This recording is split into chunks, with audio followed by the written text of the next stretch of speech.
She's Aphrodite, the goddess of desire, and for sure she awakened mine. She even made our MC cry from the sheer excess of love she brings. But wait, because she ain't happy, my brother. She's staring at her husband, who is this 5'1" bald-bearded dude, random Smith called Hephaestus, complaining that he's drinking and didn't bring what she wanted. Then she smiles once at our boy and bro's knees go completely wobbly. Fertility Queen then asks Hyjun for a favor. Can you pick up some celestial steel for mommy, my good boy? If she said that to me, I would need to change boxers. And when someone shows you that much love, there's no way to say no. So he picks up his Helm of Hades and drives his scooter to another dungeon. But how the hell does someone end up as the god's delivery boy? See, our bro was your typical Uber Eats hardworking but poor as fuck dude. His usual routine was climbing 27 floors because the elevator was broken, ringing the doorbell and getting cursed out for taking too long. He'd think about yelling back at the fat bitch but would just stay silent. Then, the moment he's back on the street, his boss calls, saying the customer from his last order complained that Snorlax even threw everything in the toilet just to file a complaint. Our boy tried to explain, but it was too late. He wasn't getting any new orders for a while.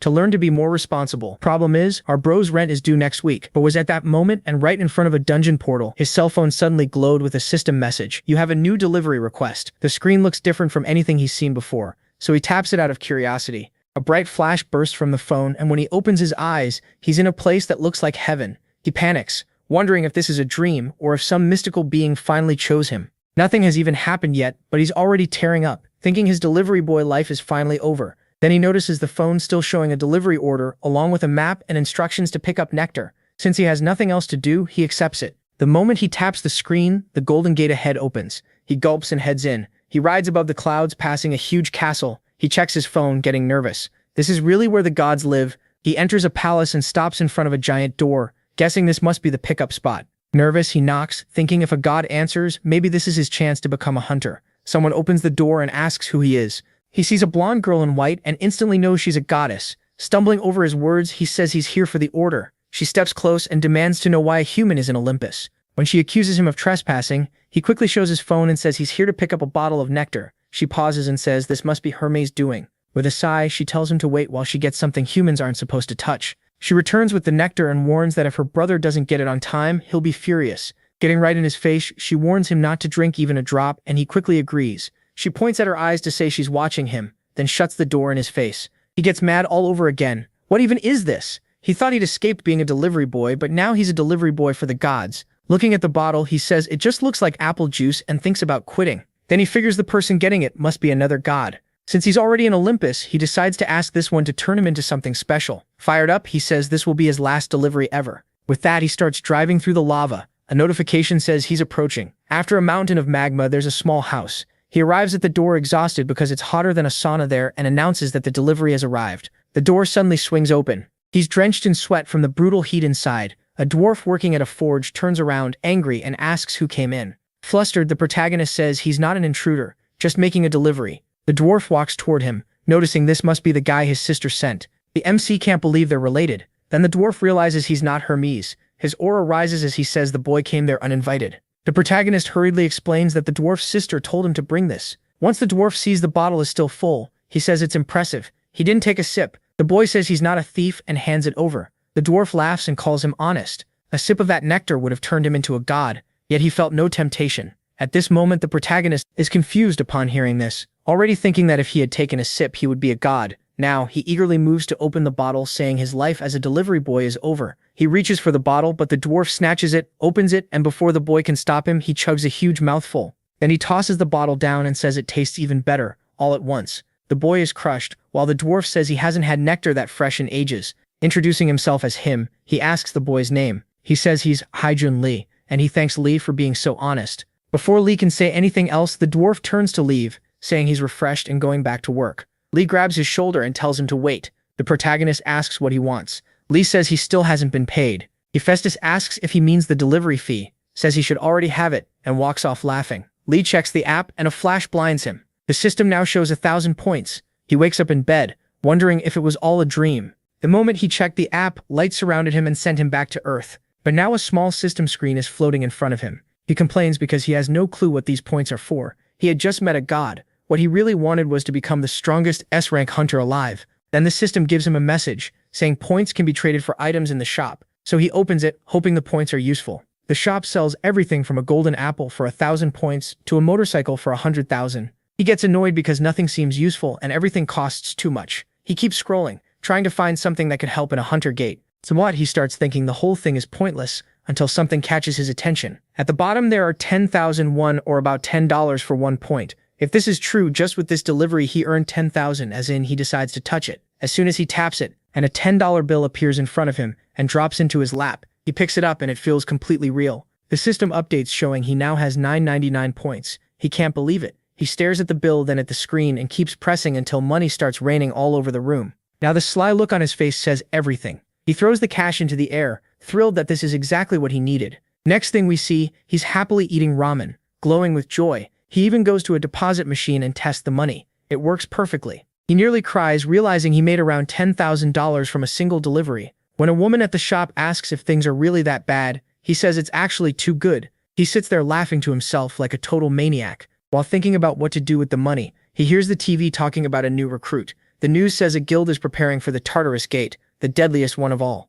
The hunter they hired ranked in the top 5 on the hunter exam and has a contract with Hephaestus. Lee remembers that MC is the chubby dwarf who just became the best customer he's ever had. He leaves the restaurant full and satisfied when his phone starts ringing. He already had a feeling this would happen, so he brought his scooter with him. The phone glows, showing a new delivery, and just like before, he gets teleported. When he opens his eyes in Olympus again, he's standing in a huge botanical garden. As he wonders where the pickup spot is, someone calls his name, Jin Lee. A girl appears and introduces herself as the goddess Demeter. Lee greets her and she says she heard about him from her nephew. He asks who that is, and she says it's Hephaestus. The poor guy thinks someone is messing with him. None of that family looks related. Smiling, she says he clearly never drank the nectar, then asks if she can trust him with a delivery. He says yes right away. For him, it's easy money. He starts imagining some crazy item again. Demeter gathers energy in her hand and makes a lunchbox. He's confused, but she asks him to deliver it to her. Hejin didn't expect something this simple, but at least it should be easy. He says he'll do it, but then she suddenly shivers,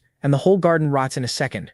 He looks around in shock, but she's already walking away and thanking him. He just hopes this delivery won't cause trouble or turn out to be some divine bomb. Still, he puts it on his scooter, figuring a goddess wouldn't send that to her daughter. Then he checks the destination. But before he can focus, a flash sends him back to Earth, leaving him confused. The app shows the delivery really is in Korea. He remembers Demeter said gods can't leave their palaces without a proper reason, and figures this must be one of those cases, so he'll probably meet her daughter there. He's never been this excited for a delivery, already wondering how many points he'll get. When he arrives, he takes off his helmet and says this has to be a joke. The app is telling him to enter the most dangerous dungeon alive, Tartarus, the hunter's graveyard. He tells himself that can't be right. The daughter must be waiting outside the gate. But then the route updates, and the map clearly points deep inside Tartarus. He yells that there's no way he's going in and tries to cancel. But under the 1-hour limit, it says canceling brings divine punishment. A timer appears, 42 minutes left, or he'll turn into a pig with a human mind. He stares in misery, wondering what kind of punishment that is. He should have checked the details sooner, but none of this makes sense. For one thing, there's no way he's getting past the guards. Then his crazy brain starts thinking about pork dishes. Right then the system pops up again and says if he needs help, he can check the shop. He knows he barely has any points, so it shouldn't help. He even considers paying hunters to go in for him. But the shop has something for 800 points, a replica of the Kani, a helmet of haze that hides the user for 30 minutes. He calls the limited time offer a scam made to drain his last points. Still, since the other option is becoming a pig, he buys it and swears this is his last job. The helmet appears out of nowhere, and when he reaches for it, it rolls away. What an idiot. Once he puts it on, he has 38 minutes left to finish the delivery. He rides right past the guards who don't notice him at all. They just sneeze, thinking it's the cold wind. He heads for the gate in total fear. This is one of the worst places in the world. But he has no choice. Jin Lee, a 20-year-old delivery boy with no hunter license, no contract with a mythical being, and no powers at all, somehow pushes forward. He becomes the first person to reach the deepest part of Tartarus. Looking around, he says no one's there. At least he made it in time and won't become a pig. So he starts shouting that the delivery is here. Then from the dark, a 3-headed wolf locks eyes with him. The poor guy freezes, wondering what the hell it is. The beast steps closer, drooling and ready to bite. Powerless, he thinks turning into a pig would have been better. The monster gets right in his face and he's sure this is the end. He used all his points on that stupid helmet and just delivered himself straight to this monster. Then he remembers the helmet had 2 uses. As the beast jumps, he activates it again, but the jaws are already on him. It feels too late until someone orders the beast not to eat anything dirty. The monster suddenly stops. Hejin slowly opens his eyes and realizes he's still alive. He turns and sees a little girl. He can't believe a child is in the deepest part of Tartarus. She walks up calmly, pets the beast, and says this dog doesn't bite. Right away, he notices she looks just like Demeter. He politely says he has a delivery. When someone behind them asks where Persephone went, a pale man appears and says she must have gone to play with Cerberus. Then he notices the MC and asks how a mortal dared enter Hades' underworld. Embarrassed, the protagonist tries to explain, but he's already terrified after realizing who this is. Hades says no human has reached this place in ages, not since Orpheus. An aura wraps around Hejin's neck and he can't breathe or speak. Hades says Orpheus came to save his dead wife, but this boy came to steal his helmet. The moment he grabs it, he realizes it's only a fake. Persephone tells him they should hear the boy out first, so Hades lets him go, and he drops to the ground, coughing. Hades asks why he entered this place. Fighting for breath, he says he came to make a delivery. Hades asks if it's for him, the god of the underworld. He says no, it was sent by his wife for their daughter. The two look at each other, confused. Hades asks why a delivery boy brought it instead of Hermes. Shaking, he says he doesn't know, that's just what he was told. Persephone recognizes the lunchbox right away. Hades asks if he really said his wife sent it. He says yes, she asked him to bring it to her daughter. Persephone explains it came from her mother-in-law. She lights up, happy it even arrived warm. Hearing that, Hejin starts wondering if those two are actually a couple. He points at Hades and blurts out that he's gross and way too old for that. Then he slaps a hand over his mouth, realizing he said it out loud. But Hades heard every word and tells him to say that again to the king of the underworld. The MC starts rambling out an apology, shaking the whole time. Then Hades just stares at him and bursts out laughing like an idiot. Hejin is stunned, and Hades says he never thought a human would be bold enough to insult him. He asks for his name and the boy answers while trembling. Hades says he'll forgive it this one time, but if he slips again, all he has to do is raise a hand, and the energy around him makes the warning very clear. After that, Hades says the payment has been sent, and he can thank his mother-in-law for the meal. At once the window flashes, and this time he gets 10,000 points, plus another 5,000 from Hades. He even gives the helmet back, saying the boy can keep the little toy. Hejin starts shaking and thanks him with a huge smile. The scene shifts to a man, worn out, standing against a dragon. He gets ready for battle. This is Team 1's captain, the combat hunter Doyeon Ha. He lands a string of hits, but the dragon strikes back and claws his chest. Combat type hunter Doyeon Ha. He delivers a series of blows to the dragon, but it retaliates with a claw to his chest. Then another fighter attacks from behind with an aura blade, making the dragon react, but the hit connects and the dragon flies up in pain before crashing down,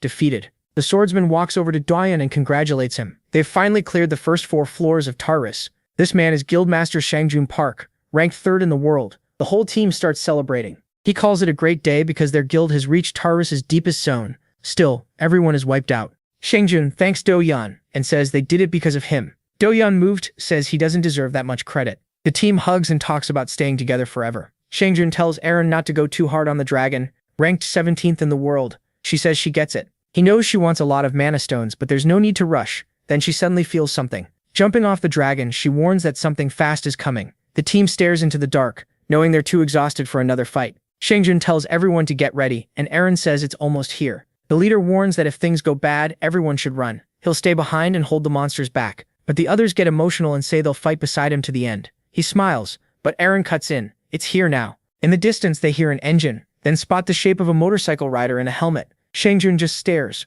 wondering what the hell he's looking at. Calm as ever, Hejin asks if he can pass through. Seeing the dragon, he says they're amazing, and he's glad they showed up, because the helmet was about to wear off. He gives them a thumbs up and warns them to be careful. There are creatures with dark magic ahead. Then he speeds off on his scooter. The whole guild is too confused to say a word. The next scene talks about the number 150 million. If that were years, you'd be back in the age of dinosaurs, and it's close to Korea's full population. Usually, he gets around 3 per delivery. To reach this much, he'd need 50,000 jobs. But that's exactly how much money he'd get if he exchanged his points now. The guy can't stop grinning. He stared at that number all day. Sure, he was terrified of turning into a pig. He was also almost eaten by a dog, and nearly strangled by the god of the underworld. When he thinks about it, he really suffered for this money. But none of that matters now. He made a fortune. And like any greedy little capitalist, he already wants more. He says from now on, then his stomach growls, and he decides food comes first. Maybe beer and fried chicken. Meanwhile, Sung-Jin is at a conference. He's exhausted and steps out to speak with the members.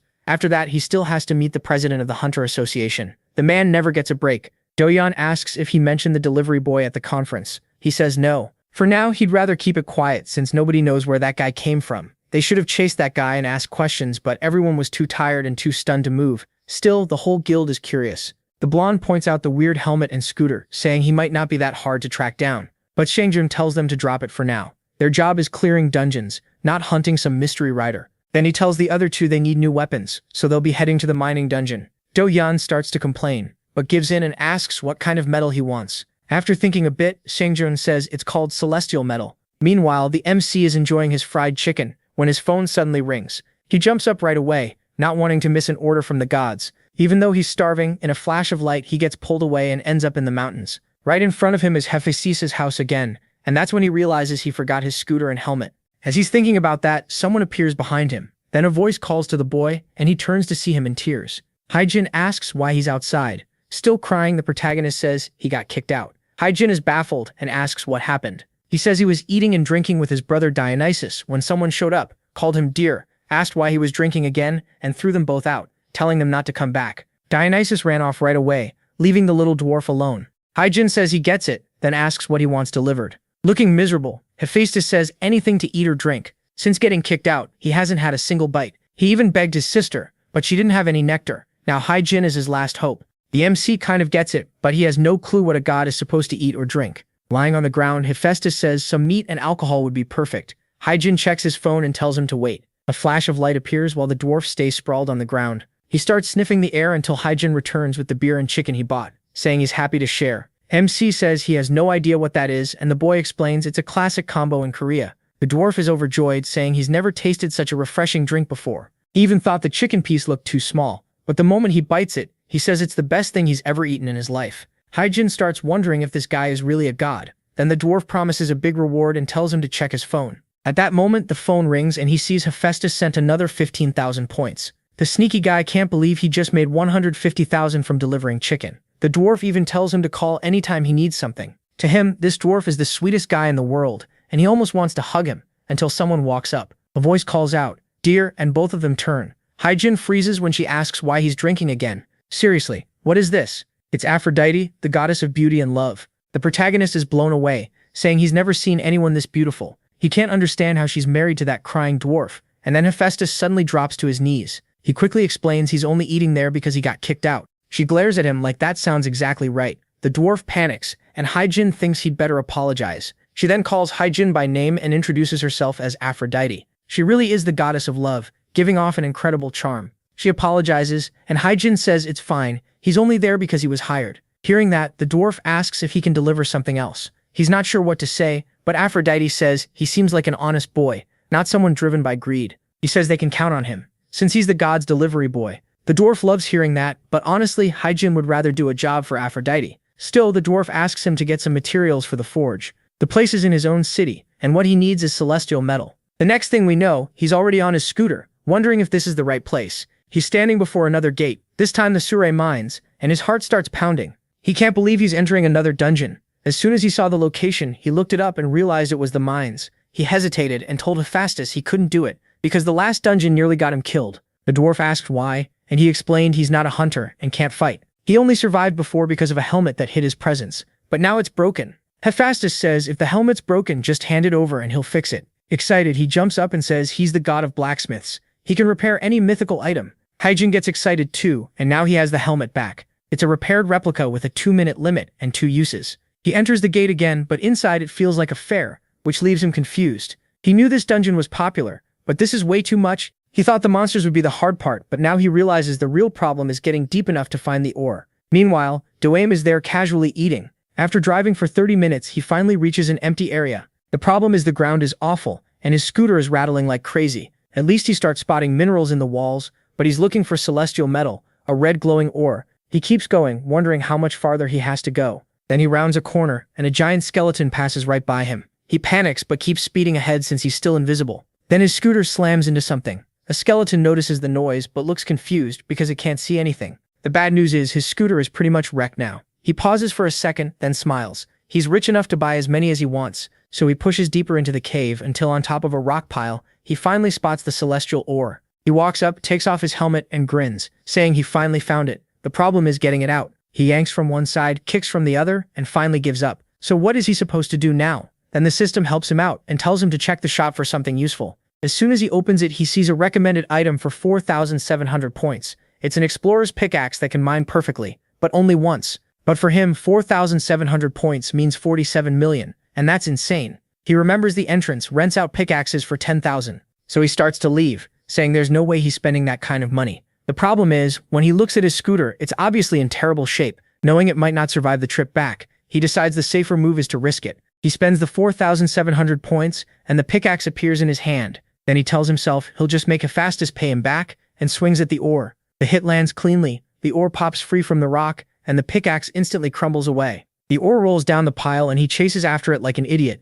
He picks it up, but it's insanely heavy. After a struggle, he finally gets it onto the scooter, thinking it'd be so much easier if he could just go straight to Olympus. But right then, a stone ogre appears behind him. He doesn't have the helmet on and freezes in fear. The monster roars hard enough to shake the cave. In another area, Doim is fighting skeletons, and when he hears it, he wonders what that was.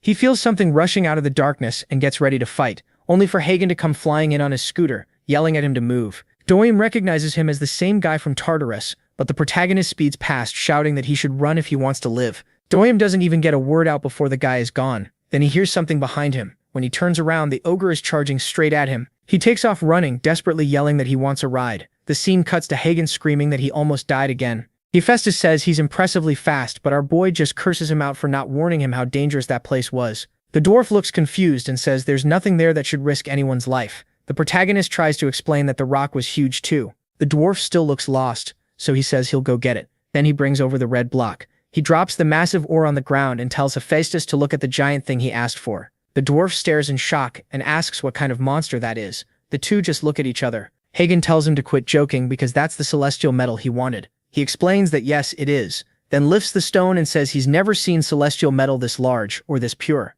Hagen is confused by that. The dwarf tells him to wait and goes to show him something. He comes back with a tiny stone and says that used to be the biggest piece he had ever seen. Then he tells the protagonist he's even more amazing than he thought and deserves way more than he was promised. He tells Hagen to look, and Hagen is stunned while the dwarf gets all excited over the ore. The delivery was supposed to pay 20,000 points, but he gets another 30,000 because of the ore's size. He's so shocked by the payout it makes him dizzy. It's like getting $500,000. The dwarf says he had to pay extra, because it would have been ridiculous to take one piece and tell him to carry the rest back. Hagen drops to the ground and thanks him with all his heart. The dwarf tells him to stand up, but the boy says he can't. His legs are thanking him too. Later, the news reports on the earthquake at the Surai mines. Sung-Jin asks Doyen if he's really okay. He says yes, but warns the mines will be closed for a while. Sung-Jin asks what happened, and he says a giant golem showed up, and that same guy from the Tartarus gate appeared again. The weirdest part is that the golems seem to be chasing him. Hearing that, Sung-Jin starts thinking about recruiting the protagonist. Doim says he can track him down if needed. He remembers the bike and license plate, and he also got the area recordings. The leader thanks him, saying someone like that would be a huge gain for the guild. He's just glad the guy wasn't hurt, and says he'll take over from here. Doyen lights up, thanks him, and says he'll follow him anywhere, until Sung-Jin asks if he got any celestial metal. That shuts them both up. Meanwhile, Hae-Joon sees 75,000 points on the screen and grins like an idiot. With $500,000, he can finally think about buying a new house. He's making an insane amount of money, even by top hunter standards. The problem is, he knows luck is the only reason he's still alive. So he starts wondering if the shop has anything useful. He opens it and starts searching. But like always, everything is overpriced and mostly useless. The cheapest weapon is $1 million and they're just replicas, so they probably won't last. For a second, he thinks maybe fighting monsters isn't worth it. Then something grabs his attention. It's a level 1 racing suit that boosts the user's physical ability based on the suit's level. The price is 50,000 points, and he's annoyed the system never recommended something this good. Still, he doesn't know how strong it really is, and 50,000 points is a lot. After thinking it over, he buys it as a work investment. It should let him handle more deliveries. As soon as he buys it, a flash of light appears, and the suit shows up in front of him. Now there's no going back. He's down to 25,000 points, but he's fully geared up. When he puts it on, it feels weird. It's a little tight but also so light it barely feels like he's wearing anything, and it doesn't get hot. He decides to test it. Meanwhile, Doyan is miserable out in the city. He's been trying to find the protagonist, but even with the plate number, he can't get an address. Since the guy hasn't done anything illegal, the police have nothing on him. He yells to himself, wondering how he's supposed to find that bastard. Right then, the protagonist stops nearby and tells him the light is green. Doyon apologizes and steps aside, saying a lot of people seem to ride the same bike. Then he notices the scratches on the side. They match exactly, and so does the license plate. He screams for Haijin to stop, but he's already gone. Doyan tries to chase him, then spots a taxi and jumps in, telling the driver to follow that bike only to get kicked out because the driver asks if he thinks this is a movie. Then the taxi leaves him there. Even so, he keeps going, saying he'll follow that way until the biker stops. After running for quite a while, he finally collapses, out of breath. A woman asks if he's okay, and he says he is. She says she knows him from one of the biggest guilds, but he says she's mistaken. No one from a major guild would be sprawled on the ground like this. He still has no clue where that stupid delivery guy went. Then a scream draws everyone's attention. He gets a bad feeling and moves in slowly. He checks around but doesn't see the bike anywhere. Still, his gut tells him that guy is involved. Some elders warn him to be careful, saying the echo from the peak could trigger an avalanche. He tells them not to worry. He's with a major guild and starts running again. Once again, he's chasing after the exhausted protagonist. Then he glances to the side and spots a rock with a clean hole through it. He says there's no way someone just did that. A B-rank hunter might break a rock, but making a perfect crater like that makes no sense. It has to be magic or divine power. If the biker did it, he has to bring him into the guild no matter what. Back home, Sneaky Hagen is wiped out, still shocked that he made that hole in the rock. For a few minutes, he could even run faster than his bike. Now he's thrilled and feels ready to step into any dungeon. His phone rings again, but this time it's a Chinese instrument instead of a harp. He checks the location, Buxiang. Since it isn't Olympus, it's probably a dungeon. He looks up dungeons in Buxiang, and just like he thought, there's one called Manhwa. Go. Since the delivery has no time limit, he decides to wait for the suit to recharge first. What he doesn't realize is that someone's following him. The blonde from the guild is watching him. Sung-Jin already heard everything. Diane reported. He said that if they spread hunters across the area, they'd find him sooner or later. Sung-Jin said that wouldn't work without a picture, but Diane told him to relax. Then he showed him a perfect sketch of the biker thereafter. The leader asks if it's true. The guy seems stronger than he looks. Daeon brings up the rock with the hole in it, something a normal protagonist could never do. Yangwon may be the top guild in Korea right now, but the second biggest black dragon has grown fast in recent years. The problem is, they'll do anything illegal if it helps them gain power. The leader says they can't let a talent like this end up with a guild like that, especially with how shady they've been lately. Daeon says he can be trusted to recruit the guy. The next day, when Haijin reaches Mount Hwago, he sees a crowd at the entrance, even though online it looked unpopular.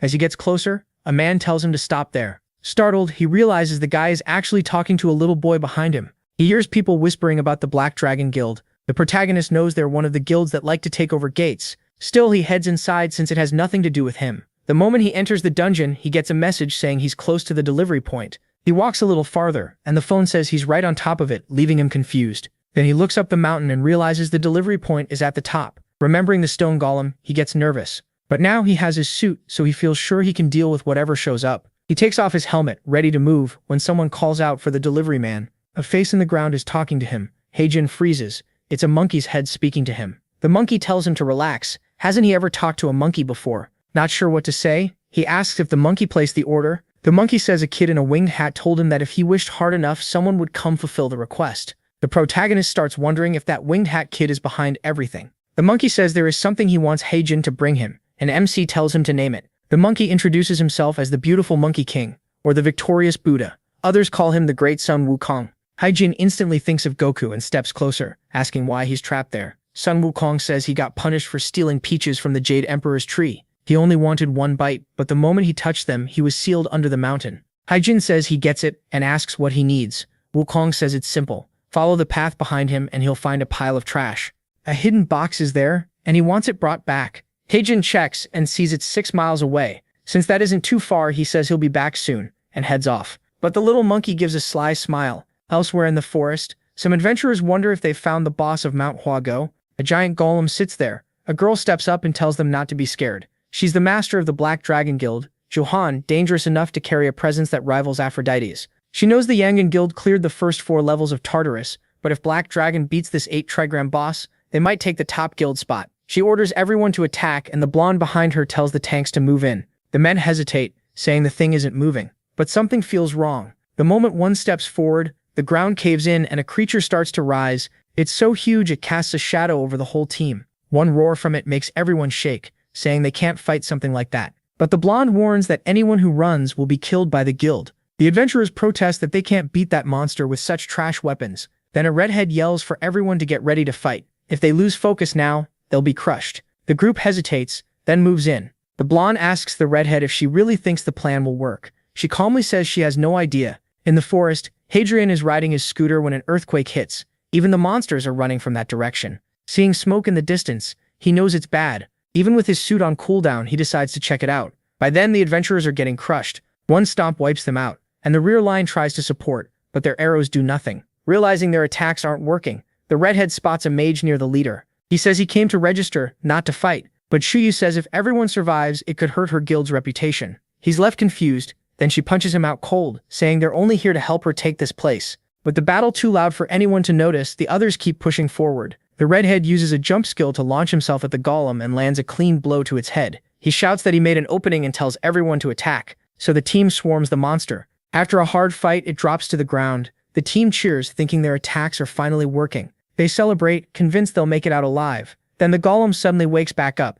Its gears heat up, and it starts rising again. Johann looks thrilled. The boss is entering phase 2. Now it seems even bigger and stronger. From the rear, Hadrian watches it all, wondering where the like button is on this video. My friends, if this does well, I'll bring part 2, so hit that little bell. Now then, remember how the last chapter ended, with Hadrian inside the dungeon, after the monkey asked him to fetch some junk. The moment he got there, he hit the like button. Outside though, Do Hyunhem says he was in Suwon yesterday, and now he's heading to Bukchon. The poor guy is searching that hard for Hadrian. He's basically crossing the whole province. When he reaches Sonju Mountain's entrance, nobody is there, which throws him off. Then a chubby guy with glasses calls out to him. Do-hyun asks where he came from, and the guy snaps back, telling him to watch his mouth and say who he is. So Do-hyun gives his name and asks what exactly he plans to do. He's already sure this man isn't from the association. More likely Black Dragon. So he brushes past him and tells him to move. The chubby guy keeps warning him not to go in. But since he can't stop him, Do-hyun enters anyway. That confirms it for him. If they posted guards to keep people out, there has to be a boss inside. He takes off running, saying he needs to warn people, since this place was already abandoned. The real battle against the 8 Trigrams begins when the monster enters phase 2. That's when Hyjin arrives. Seeing the giant monster with a laser in its belly, he realizes this is the junk the monkey meant. Even with the suit, he isn't sure he can beat it. Shaking, he wonders what he's supposed to do now. Then he spots a redhead with a group nearby. He quickly recognizes them as Black Dragon Guild members. The ones trying to quit are being dragged back into the fight while begging to leave. Then, weirdly enough, the blonde guy leaps onto the monster's chest with the mage. That leaves Heijin confused, wondering what he's planning. The Black Dragon member starts throwing the adventurer toward the burning core. The man begs not to be dropped, saying he'll die, but the blonde says it's his own fault for trying to run. Then he lets him fall, but Heijin rushes in and punches him in the face, calling him a bastard. The Black Dragon leader stares, stunned, wondering who this guy is. How did he drop a B-rank adventurer with one punch? Our boy saves the man like a hero, even catching him in his arms. The adventurer thanks him for saving him, but warns that staying there is dangerous. Hyjin looks around and realizes he's stuck between the boss and the whole Black Dragon Guild. He knows he could just grab the box and run using the chaos as cover, but he can't do that. He tells the man not to worry. He just couldn't watch someone die for nothing. The Black Dragon leader asks why everyone stopped, while Hyjin thinks this whole mess is because of those idiots. His suit only has 2 minutes and 17 seconds left, so he figures he has no choice but to move. The redhead is furious, because she thought they were about to win. The bald guy asks if he should send in the archers, but she tells him no. She explains they first need enough bodies. That's the trick to beating the 8 Trigrams. During the shift from phase 1 to phase 2, the boss can't move. If they feed sacrifices to its chest, then the fight gets much easier. Then the bald guy tells her to look. Heijin has already jumped, high enough to rise above the boss. From up there, he notices a crack in its head, like something can be taken from it. He's sure that's the weak spot, so he throws a punch. It lands square on the monster's head. The leader starts shaking, wondering what that idiot is doing. At this rate, he'll wake the boss, so she orders everyone to stop him. She doesn't care whether he lives or dies. She just wants him stopped. The guild starts firing arrows at the boss. Hyjin's suit is down to 1 minute and 31 seconds. As he keeps punching the ogre's head, he begs it to break already. Then a warning window pops up and his body starts dodging the arrows on its own. He's shocked, wondering why those people are trying to kill him. The bald guy tells the leader this stranger is dodging like a god. He's even avoiding arrows from behind without looking, until one strikes the ogre's eye. The creature shudders and its eye lights up. The bald guy wonders if they'll need everyone just to stop him. Then he orders the front line to charge. Hyjin wonders when this thing will stop. It's covered in arrows like it's wearing a wig. Then the ground under him starts shaking. The captain drops her fan, knowing they're in real trouble now. The creature's eye fully lights up. Phase 2 is complete. Hyjin complains that it's way too hot up there, while everyone below trembles. The golem stomps down with a roar, and one blow wipes out the whole force. The bald guy asks the leader what they should do, but she has no answer. She knows there's nothing left to do. Facing the golem, she's sure they're all about to be burned to ash. But above them, Hyjin is still hammering the monster's forehead with punch after punch. She can't believe he's still alive up there. The problem is, his suit has only 10 seconds left. He keeps punching, and it drops to 8 seconds. At 5 seconds, he begs it to break. Then only 1 second remains. He throws one last punch and blows the creature's head apart. When the smoke clears, Danyan has just arrived, and he can't believe what he's seeing. Looking at the fallen boss, he wonders if this kid really beat it alone. In a way, Danyan feels drawn to Hyjin. They seem to fight in a similar way, but he never expected to find him here. He runs toward Hyjin, saying he has to recruit him into the guild today. Below, the Black Dragon members are still alive, and Zuhan can't believe that loser beat the 8 Trigrams by himself. The bald guy asks for orders, and she tells him to seize the boy as soon as the smoke clears. She knows he was strong enough to win, but he must be exhausted now, and she can't let someone who ruined Black Dragon's plan escape. Then an explosion goes off in front of them. It's Duyan, greeting them. The whole guild recognizes him at once. He says he was right to suspect they were behind this, and he's already figured out they plan to use the recruits as sacrifices. Chiron didn't expect him to appear there, so she orders everyone to get ready. Pointing at him, she says he's the target now, and nobody better let their guard down. Chiron is worried there are too many of them, and now he's not sure he can win. What he really wants to know is where Sung-Jin went. Then another guild member approaches her and says they have a problem. She asks what it is. He nervously admits the guy with the helmet has disappeared. Poor Zuhan and Duhan too have no idea what just happened, and she screams in frustration. Naomi is in trouble, stuck alone against all of them. He got dragged into this by accident. Hemao ran off with the helmet because he thought he was going to die. He nearly woke up in Olympus, and not because of a delivery. The poor guy wonders why he helped those people when he isn't even a hunter. He tells himself never to make that mistake again. Then something catches his eye. In the distance, he sees Sapingchu Mountain's city. He wonders if the dungeon is disappearing because he just killed the boss. Dungeons form when gates go uncleared for a long time, and once that happens, anyone can enter and kill the boss. But it's incredibly hard. Usually only hunters registered with the association can do it. This time though, the one who cleared it was a guy listed as a delivery worker. He just prays this won't cause trouble and wonders again why he got mixed up in it. Then he remembers. Back with the monkey. The monkey says the boy took longer than expected. Crying. Heijun says the request was impossible. The monkey tells him to stop dragging it out and explain. Heijun curses and says the monkey called it junk, but it was a giant ogre that shook the ground with every step, and it had a laser that nearly burned him alive. Kang says that's impossible, and asks if the 8 Trigrams went crazy, since it's normally a peaceful creature that stays still unless someone attacks it. Then the protagonist realizes that if not for Black Dragon, this would have been easy. Now he's fired up and wants to smash their heads in. How dare those bastards mess with his deliveries? The monkey says, from that story, it sounds like he probably didn't get the box, but Heijun says he did. Wukong asks how, and Heijun says he blew the monster's head apart and brought the box to Wukong, asking what was so special about it. The monkey laughs and starts losing it, calling him incredible. Even if Wukong beat that creature in the heavens, its version on Earth could still destroy any human. He asks for the protagonist's name, and Heijun answers. The monkey reaches out his hand and says that today he met Heijun Li. Then something suddenly bursts out of the box, it explodes, and an object shoots into the air. When Heijun opens his eyes, the monkey is holding the staff, saying, Heijun saved him, and now he owes him one. Without the boy, he would have been trapped there for years. Heijun recognizes it, the golden staff. Wukong whistles, and a cloud forms under him. He warns Heijun that he needs to leave before the Jade Emperor shows up. Then he flies off, saying they'll meet again someday. Heijun is left speechless. He doesn't mind the monkey leaving, or even skipping payment, but then a sack drops onto his face. Wukong says he isn't cheap. The payment is already there. What's in the sack is just extra for all his hard work. Heijun asks what it is, but the monkey is already gone. A golden light shines from the sack. He opens it wondering if this is really just a bonus. Later, back home, Heijun watches the news. They're covering several accusations against the Black Dragon Guild. He felt relieved knowing those bastards were finally paying for what they did. The man Heijun saved told reporters nobody went in expecting to fight the boss. Then the reporter asked about the helmeted person who rescued everyone. With a smile, the survivor said the guy showed up right when he was about to be burned alive. He took down the 8 Trigrams alone, and without him, none of them would have made it out. Heijun smiled, thinking all that effort meant something. When his body moved on its own, he thought he had gone crazy, but it all worked out and nobody learned who he was. Still, the best part was the money. He now had 95,300 points. He got 70,000 from this one delivery, though part of him still felt he deserved more for dealing with that boss. Still, he was satisfied. Cashed out, it was about $700,000 from one job, enough for an amazing apartment. And he also got a reward he never expected, a strand of hair from the great Wukong. Put it in your palm and blow on it, and it summons one of Wukong's clones.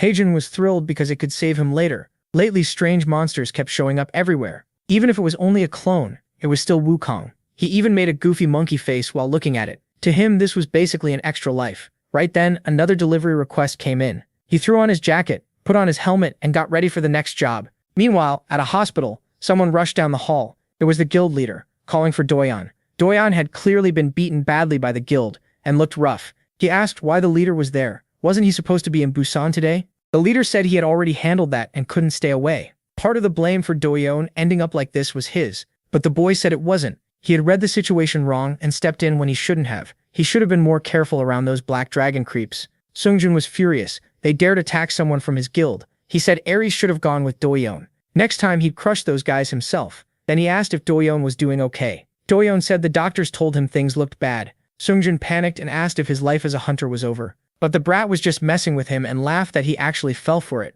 His arm only had a small fracture, and he'd be back to normal soon. He laughed in the leader's face, asking if he really thought he'd quit over that. Sung-Jin grabbed his cheek and said maybe today was a good day to retire. Doyen shot back that he'd follow his leader forever. A little later, the leader asked if it was true. The boy had beaten the 8 Trigrams alone. Doyen said he saw the guy smash the monster's head apart with one punch. As a martial artist, watching someone win barehanded left a huge impression on him. Then he asked if the team sent to find that boy had any luck. Sung-Jin said sadly, no. Cameras showed him going into an alley, and then he was gone. High in the sky, Hejun sneezed, thinking it was freezing up there. A while later, he reached Hephaestus' house, which was way too hot. He opened the door and greeted his friend, but the protagonist was too focused to notice, so Hejun sat down, figuring he'd wait until the guy finished working. In that warm room, he started getting sleepy. The heat reminded him of something. It felt like being in his mother's arms. Then Hephaestus snapped him awake and pulled him into a big hug, asking when he got there. Startled, Hejun asked when that damn dwarf showed up. MC said the kid looked worn out today, but the delivery he had was pretty far. Could he handle it? Hejun thought it over. He knew the farther the trip, the better the pay, so he said he'd walk halfway around the world if the money was good. Hephaestus smiled, glad he could count on him, then brought out a staff and said this was the item. He had made it with the materials Hejun brought earlier, and it had to arrive today. Hearing that, Hejun said he'd better get moving. He looked over the staff and asked where it was going. He said the delivery spot was a pyramid. Hejun was stunned and said it might be easier to ship it by plane. Besides, pyramids weren't even part of Greek myth. With a wink, Hephaestus said he had clients outside Olympus. Hejun got annoyed but ran off saying he'd handle it in a few hours. Then the protagonist stopped him saying he forgot one thing. The client was pretty unusual, so he had arranged an assistant for Hejun. The boy was confused, wondering why he'd need help just to make a delivery. Then someone greeted him saying they had come by Cupid's order and introduced themselves as Lucio. Despite the name, Lucio was a woman, or so he thought. He decided not to think too hard about it and sped off on his scooter. The good news was the trip wouldn't take long because Egypt was up in the sky and at least there was no traffic there. But suddenly Lucio screamed that she'd been tricked. She thought she was helping Hephaestus, not riding behind some random human. She kept kicking Hejun in the head and he was already getting irritated. He said she was really annoying for such a tiny fairy. She snapped back that she was actually big for a nymph. An hour earlier when she introduced herself, she proudly said it was an honor to serve MC. Hejun clearly didn't want to bring her, but Hephaestus insisted he'd need her. The MC turned and asked if he really couldn't go alone. Lucio got mad and demanded some respect, while he explained it wasn't about trust.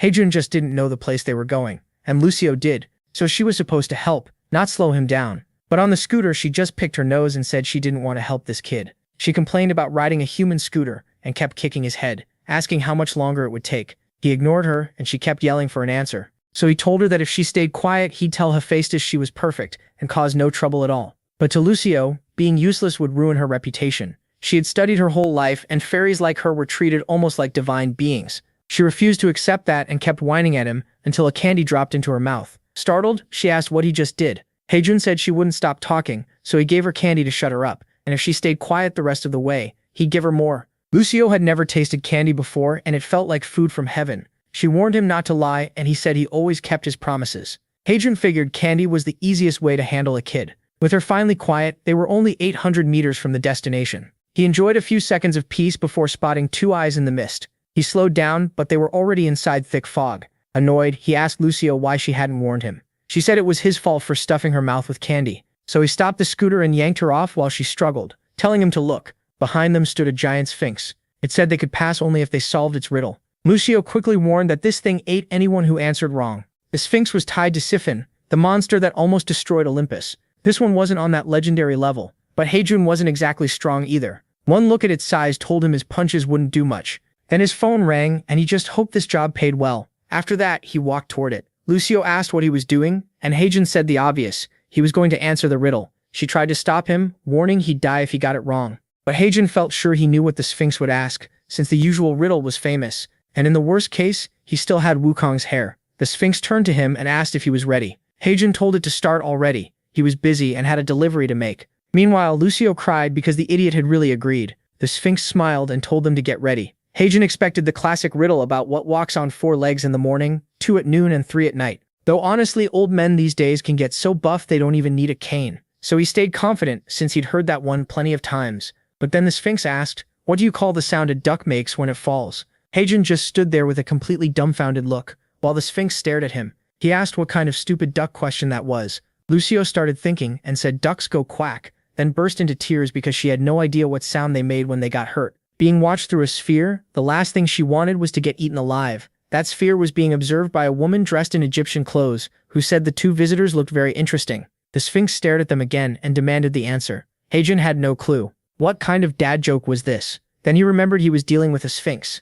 Maybe the answer was some kind of wordplay. The Sphinx grinned and said he had 3 minutes. Lucio, now desperate, cried that this was impossible. Even she, a top scholar, had no idea. Now she was getting mad at Heijun, sure she was about to be eaten because of him. She remembered asking her teacher if Sphinx riddles were hard, and he said that before anyone ever solved one, 100 people got eaten. Lucio asked if that meant they were impossible to solve, and he said not even Jim answered one right. He warned her that if she ever met a Sphinx, she should run. So now she was crying, saying she knew this would end badly. Then Heijun turned around and said the sound a duck makes when it falls is quackcident. A mix of quack and accident. Of course Lucio just froze and asked what the heck he was thinking. Why would he waste their only chance on something that stupid? But the Sphinx smiled and said he was right. She snapped, asking how that dumb answer counted. Heijun, though, thought it was obvious. It was a joke, of course. The Sphinx praised him and said he had earned the right to pass. Before she could finish, he told her to shut up. He solved this mess so she should move. The Sphinx just stood there confused by how hostile he was. Then he told her to come up with a better riddle,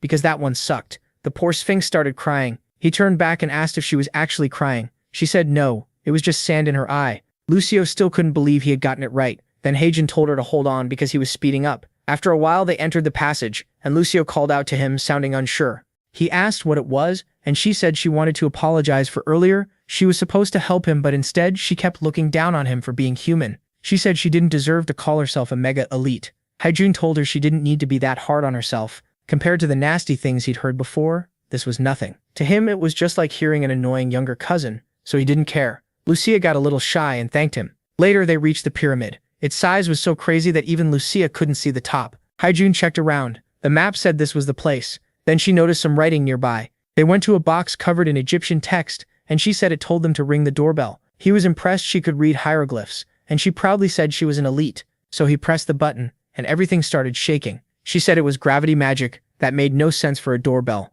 and then the ground opened under them, dropping them into a hole. A while later he was on the floor, shocked he survived a fall that far. But he had landed on Lucia and nearly crushed her soul out. He asked if she was dead, and she snapped that sadly, no. Then they moved through the pyramid halls. Heijun thought this felt more like a dungeon crawl than a delivery, until Lucia suddenly told him to stop. He asked if it was a trap. She told him to shine that glowing object at the wall, so she could read the writing. Seeing the hieroglyphs, he asked what it said, and why the painting showed humans with a giant. Lucio looked scared, and he asked if she figured something out. She said she'd heard of an evil goddess who liked tormenting nymphs, and she was sure these drawings were warnings from her ancestors about the attacks there. But to Heijun it looked less like suffering and more like some festival in a field. Still, she got fired up, and said this was her chance to avenge her ancestors. Heijun told her to stay quiet since that person was their client. Then a mysterious leg stepped in and asked what this talk about vengeance was. The woman turned and asked why they had barged into her home. Smiling like some Cleopatra type, she called them very rude.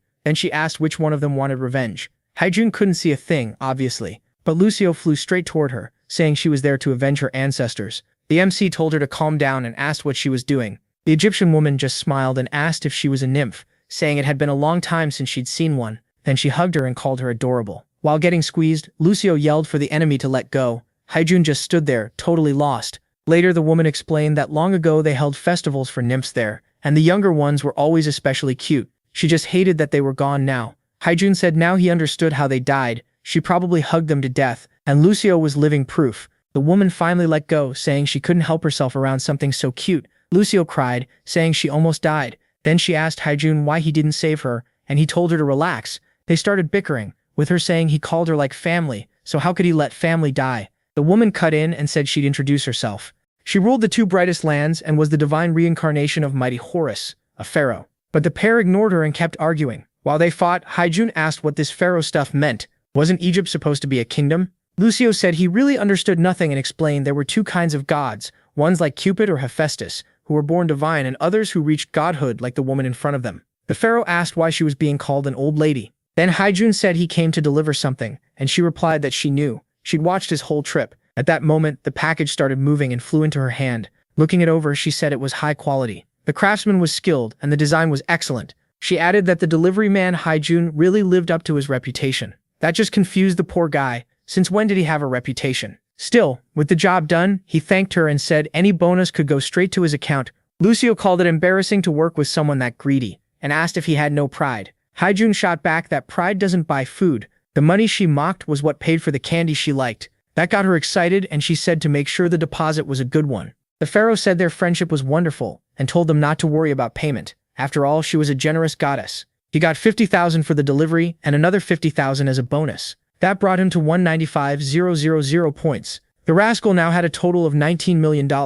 Lucio said she helped too, so he owed her candy. He told her not to worry, she'd get a whole store. She got excited and said she'd take 90% of the profit, leaving him awkwardly silent. But the woman warned them not to use that tunnel next time and to go through the main entrance. She had fond memories of that place, but it made no sense to take deliveries in the basement. Lucio pointed out that the writing said to ring the bell if there were no guards. The pharaoh explained there hadn't been guards there in years, so they should have just knocked at the front door. So basically, they should have ignored the button and taken the stairs. With that, the delivery was done, and he was back at Hephaestus' house. He was exhausted, but at least he got back in one piece. He told Lucio to wake up since she was drooling on his hand. She woke and asked if they were back already. He said yes. That's when she noticed they were already in front of Hephaestus' house. She spoke over the radio and thanked him for the day, saying she had fun. He asked why she'd suddenly changed. Then he remembered the job was over, so it was time to part ways. Smiling, he said it was nice having her around, even if she talked too much. She told him to shut up and stop ruining the moment, and he said he was only being honest. But when they went inside, both said they never wanted to work together again. Even so, Haijun hadn't expected them to get along this well. Just then, Hephaestus showed up and said the client had praised them a lot, so he was thinking they should keep working together. The two looked at each other, actually thinking about it. Then they knocked their heads together and said they'd only do it if everyone wanted it. And remember, the last chapter ended with him and Lucio crashing into each other while saying they didn't want to team up. Next, our boy is sleeping peacefully in his room when someone calls his name. He wakes up to Lucio shaking him and telling him to get up. He screams and asks what she's doing there, but she just covers her ears and asks why he's yelling at poor Lucio. Then she asks if he really forgot they're partners now. That makes him remember that when he refused, Hephaestus started crying and said it was the first time he'd ever asked his own child for a favor. So Haijun gave in. The real problem wasn't just being her partner. Now he had to live with this headache. He asked why she woke him like that when he was sleeping so well. Lucio said the noise wouldn't stop. He was confused until he looked at his phone and saw it was a delivery from Manjok. He had no idea what Manjok was, but orders were flooding in non-stop. Then he checked and realized what was going on. They were regular delivery jobs, Chinese food all over the city. The guy who'd been making millions was now getting $5 or $10. Then he remembered it had already been a week since all this chaos started, back when that woman made her last delivery while on the toilet. Lucio asked what was wrong and if he was okay, but he told her not to worry. But Lucio won't let it go. She grabs his shirt and demands a real explanation because she wants to understand. Before he can answer, his phone rings. He tenses up when he sees it's his manager calling. The second he picks up, the guy starts yelling, asking if he can't see all the orders piling up and why he isn't working. We finally learn Manjok is the delivery company he used to work for, and the boss says he was already nice enough to end his suspension after just a week. Even then, he says MC still hasn't learned, and if he doesn't start right now, he's fired. But Haijun Lee snaps and tells him to do it. He really doesn't care anymore. The boss asks if he's crazy, but the kid keeps pushing back like, what are you gonna do? Lucio even pulls out a power meter, saying his rage just passed 40,000. Then the thing breaks. The boss warns that if he gets blacklisted, no one else will hire him. Haijun Lee still says he doesn't care. The manager tries to keep talking, but MC hangs up on him. The guy's left whining, especially because his baldness got called out. Lucio asks if he's really okay. He smiles and says he's fine right now. They should go eat. Meanwhile, at the guild, Sung-Jin is frustrated because they still haven't found the guy. Sue's Ojang reports they searched every street he listed, but no one matching that description was there. He thinks the target already knows people are after him and is hiding on purpose. Sung-Jin thanks him and says he gets it. He already has enough trouble, and now this mystery man is another headache. When asked if they should keep searching, he says no. It isn't worth wasting more people. Then he asks about Busan, and the answer isn't good either. The 6 A-rank hunters sent there came back without closing the gate, so in 5 days it'll become a full dungeon. Sung-Jin nods and says he understands. A month ago, a gate appeared in an abandoned building. When the association asked his guild to handle it, he knew it wouldn't be easy, but he didn't expect 6 A-ranks to fail. Then he suddenly smiles and says this might actually work out perfectly. He tells Sual to alert the team they're getting ready to move out. Looking ahead, he says he'll remind everyone why his guild is called the best in the country. Meanwhile, Ojang is busy eating a spicy cup noodle and loving it. He says it would have been even better if he'd seen the manager's face after getting called bald and hung up on. Lucio, sitting across from him, says they have a serious problem. She's never had anything this good before, and now she wants way more. He tells her not to spill on her clothes, but she keeps praising how soft and spicy it is. To her, human food is amazing. He realizes she really hasn't enjoyed much in life. Then he reminds her it's just instant noodles. Even people nearby start commenting that things must be rough if she's never eaten cup noodles before. With her age and his face, they assume he's some young single dad. MC did not expect people to see him like that. Later, after they head outside, Lucio is stuffed and he wipes her face, reminding her he told her not to eat so much. That's when it hits him. This feels less like a partner and more like he suddenly has a daughter. People nearby even murmur about how sad it is that a guy this young is raising a kid alone. He realizes the whole neighborhood is judging him, and if Lucio's staying with him, maybe he really does need a bigger place. He starts thinking moving might be a good idea, and she gets excited, saying anything would be better than his tiny fish tank. If they're moving, she says, it should be to that huge castle. She's pointing at a giant luxury apartment building. He squishes her cheeks and tells her she has no idea how expensive a place like that is. With her cheeks puffed out, she asks what happened to all the money he made from the pyramid. Then he remembers how many points he has. He's actually got over $1 million, so maybe it's possible. Maybe it really is time to get his own place. Lucio is already hyped, saying it's huge. And just like that, our delivery boy might actually be shopping for a luxury apartment. It's also brand new, so it's extra nice. He asks the agent for details and hears the soonest they can move in is 2 weeks. The man keeps explaining everything, but Hae-jin Lee cuts him off and says it's fine. He likes how it looks. Still, he wants to check a few more places. He calls to Lucio and says they're leaving to see others, but she asks why not just stay here. He picks her up and says he hasn't decided yet, so they're going. Then he glances aside and thinks he recognizes a girl. A bit later, Lucio is again stuffing herself with instant noodles, saying they're delicious. Then she looks at him and asks why he isn't eating. He's too busy staring at the papers, drooling over the fact that he bought a home after one day of looking. After talking with the agent, they checked a few more places, but he ended up choosing the first one. It was new and the price was decent. Still, he can't stop thinking about the girl he saw leaving the apartment. Then he remembers where he saw her before, at the Tartarus gate. So she's a hunter too. He figures she probably didn't recognize him since his helmet covered half his face. But something else matters more right now. Why have no delivery requests come in? Lucio says they did one not long ago, but he points out that was 2 days back. She says that's not very long, but he's used to getting at least one job every day. She tells him to stop expecting that forever. Greed only causes problems, and he already should have made plenty of money. He quietly admits she was right until yesterday. Before buying the place, he had about 19 million ready to use, but the down payment alone ate 12 million. Once he adds the installments, furniture, and living costs for both of them, he realizes he spent way too much. Lucio is stunned and says the money from the pharaoh could have bought a castle in the divine realm. He says that can't be helped. Real estate in Central Korea really is that bad. She asks what they do now, and he says when you're broke, you save. So no sweets for her for a while. Her face drops at once, but then she says she'll think of something. A second later, she gets an idea and asks why he doesn't go door to door looking for jobs. There's no rule saying they have to wait for work to come to them. They could ask Hephaestus which gods might need deliveries. He ruffles her hair and admits she's actually pretty smart. The problem is getting to Olympus. She says he goes there all the time, so it should be easy. But Mengsi explains he only gets there when a delivery teleports him in. Lucio instantly looks crushed. Then the story cuts to a helicopter, carrying teams 1 and 2 of the Young One Guild. 45 hunters were called in, including number 2, Aaron Barak, MC's neighbor, and Sung-Jin too. He reminds everyone that today's mission is the newly formed gate. They need to leave past failures behind and show the guild's glory again. Everyone cheers. Then he calls for Aaron, and the helicopter takes off. Inside, he asks if she's sure the motorcycle guy moved in next door to her. With that sharp memory of hers, she says yes. She can't be completely certain, but it really seems that way. The guild leader is crushed. After spending huge resources trying to find the guy, it turns out he may have moved in right beside her. He asks one more time if she's sure, and she says yes. At least now Team 1 has an easy lead, so their focus can stay on clearing the gate. Meanwhile, Aaron is thinking this must be the man who soloed the 8 Trigrams, and she's seriously excited to fight him someday. Back at Hephaestus' forge, MC arrives, but not for a delivery this time. The place is dark and closed up. Lucio panics and says they should leave before they get punished for trespassing.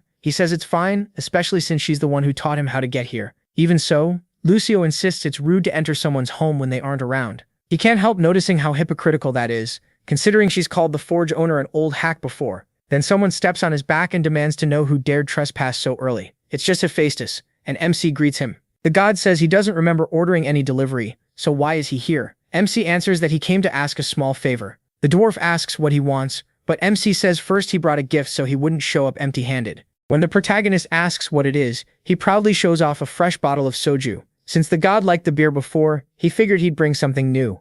MC acts like he doesn't care, then immediately tells him to ask for the favor he'll help. Lejia asks if he knows any god who might need a delivery service. The dwarf thinks for a moment and says a few names do come to mind, but there's a catch. The jobs he knows about are extremely dangerous. But Lejia, he doesn't hesitate. He says he'll do any job. Nothing is scarier than being broke. Hephaestus decides the kid is ready, and says he'll send him over right now. A blue flash appears and Lejia tries to ask which god it is, but he's already gone. An instant later, he appears in a thick forest with no clue where he is.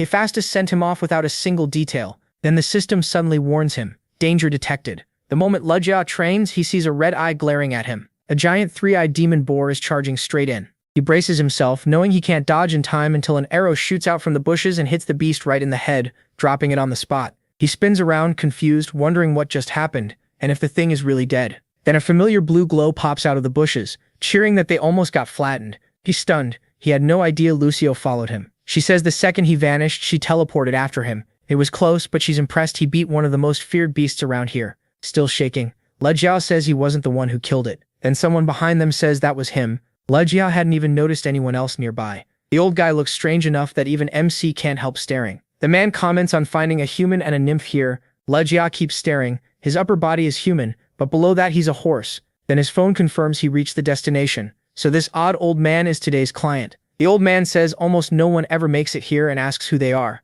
The second Lucio notices the centaur's injured leg, she calls Lee over and says she thinks she knows him. Jason, leader of the Argonauts, Achilles, hero of the Trojan War, and even Hercules, who led Olympus against the giants, were all trained by this man. He's Chiron, teacher of the greatest heroes. The moment she says Hercules, he draws his bow and aims at them. With an arrow ready, he demands to know if they have any idea how much pain that name caused him. Lee quickly explains they aren't here because of Hercules. They were sent by Hephaestus. That calms Chiron for a second, but then he unleashes a storm of arrows, shouting that they must take him for a fool. Luckily, MC's gear lets him dodge while the forest gets torn apart. Later, inside Chiron's house, they finally explain everything from the start. Chiron says that's interesting. Hephaestus wouldn't casually send just anyone to him. Still, no matter how he looks at this kid, he doesn't seem like a hero. Then again, he's traveling with a nymph, and even famous heroes rarely had help like that. Meanwhile, Lee quietly asks Lucio why Chiron still doubts them after all that. She says she has no clue. She heard he was supposed to be kind. At last, Chiron decides to believe them,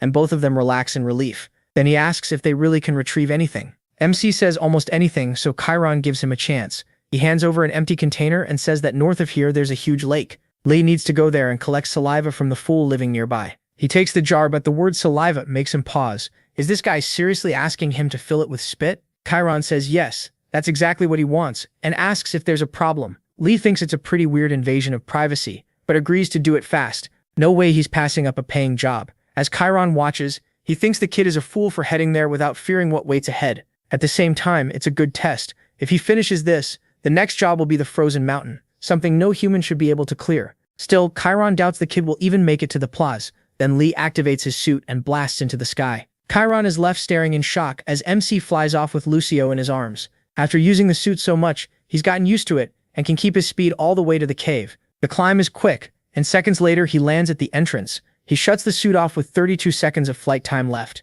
Lucio, on the other hand, is so dizzy she looks ready to throw up. Once inside, Lee says now they just need that saliva. The problem is they keep walking and find nothing. Then he notices Lucio breaking into a cold sweat and starts to worry. She shakily insists she's a high-ranking elite warrior and scared of nothing. Then they hear a single drop of liquid hit the ground. Lucio screams and Lee tells her to relax. It's only a drop. It's not like a monster is about to appear right now. And of course that's when he senses movement. He turns and sees a giant 36-headed serpent, most likely the legendary Hydra. Good news, getting saliva won't be hard. Bad news, that monster is insanely strong. Back at Chiron's house, he wonders where that kid disappeared to. He thought he was just some mortal, but even with strange abilities, there was no way he should have reached the mountain that fast. Then Chiron spots the crater from the launch and uses a skill to confirm the boy really made it to the cave. He gets ready to jump there himself, but his bad leg slows him down. Even so, he leaps off, saying it would be insane if the kid actually went inside. After all, that cave is home to an immortal monster. Meanwhile, Lee forces a smile, or tries to. He knows his odds of dying are way too high.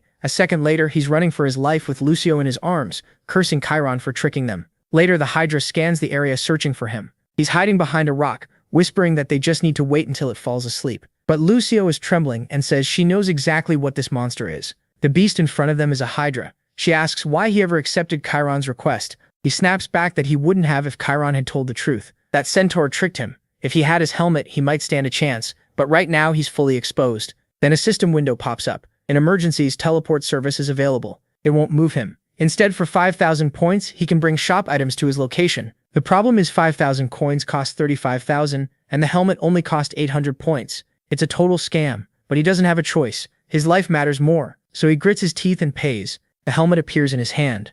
Lucio stares, shocked, asking how it came out of nowhere. Lee sighs and says the only thing disappearing was his money. He puts on the cursed helmet and says, "All right, Hydra, open wide." Then he starts walking straight toward it. Lucio panics, asking if he's gone insane and reminding him the exit is the other way. He says he knows, but he's going to handle it. Lucio warns him that thing isn't some baby monster, it's the real deal. The Hydra is the child of a god, and its venom is so deadly even Olympus fears it. MC replies that if Typhon is really her father, he must have had terrible taste to make a daughter that ugly. Lucio tells him to stop joking. This monster is far beyond the Sphinx, but he tells her to wait at the entrance and promises he'll be fine. Lucio storms off, angrily saying she hopes the Hydra's venom burns his skin off. He's left thinking that curse was way too harsh. Still, it's time to deal with the monster. With the helmet active, he walks up to it. The Hydra seems asleep with its eyes open, venom dripping from its mouth. He opens the container to collect some, but when the venom hits the ground and melts everything, he realizes any normal container would be destroyed. He has no clue why Chiron wants this stuff, but it better pay well.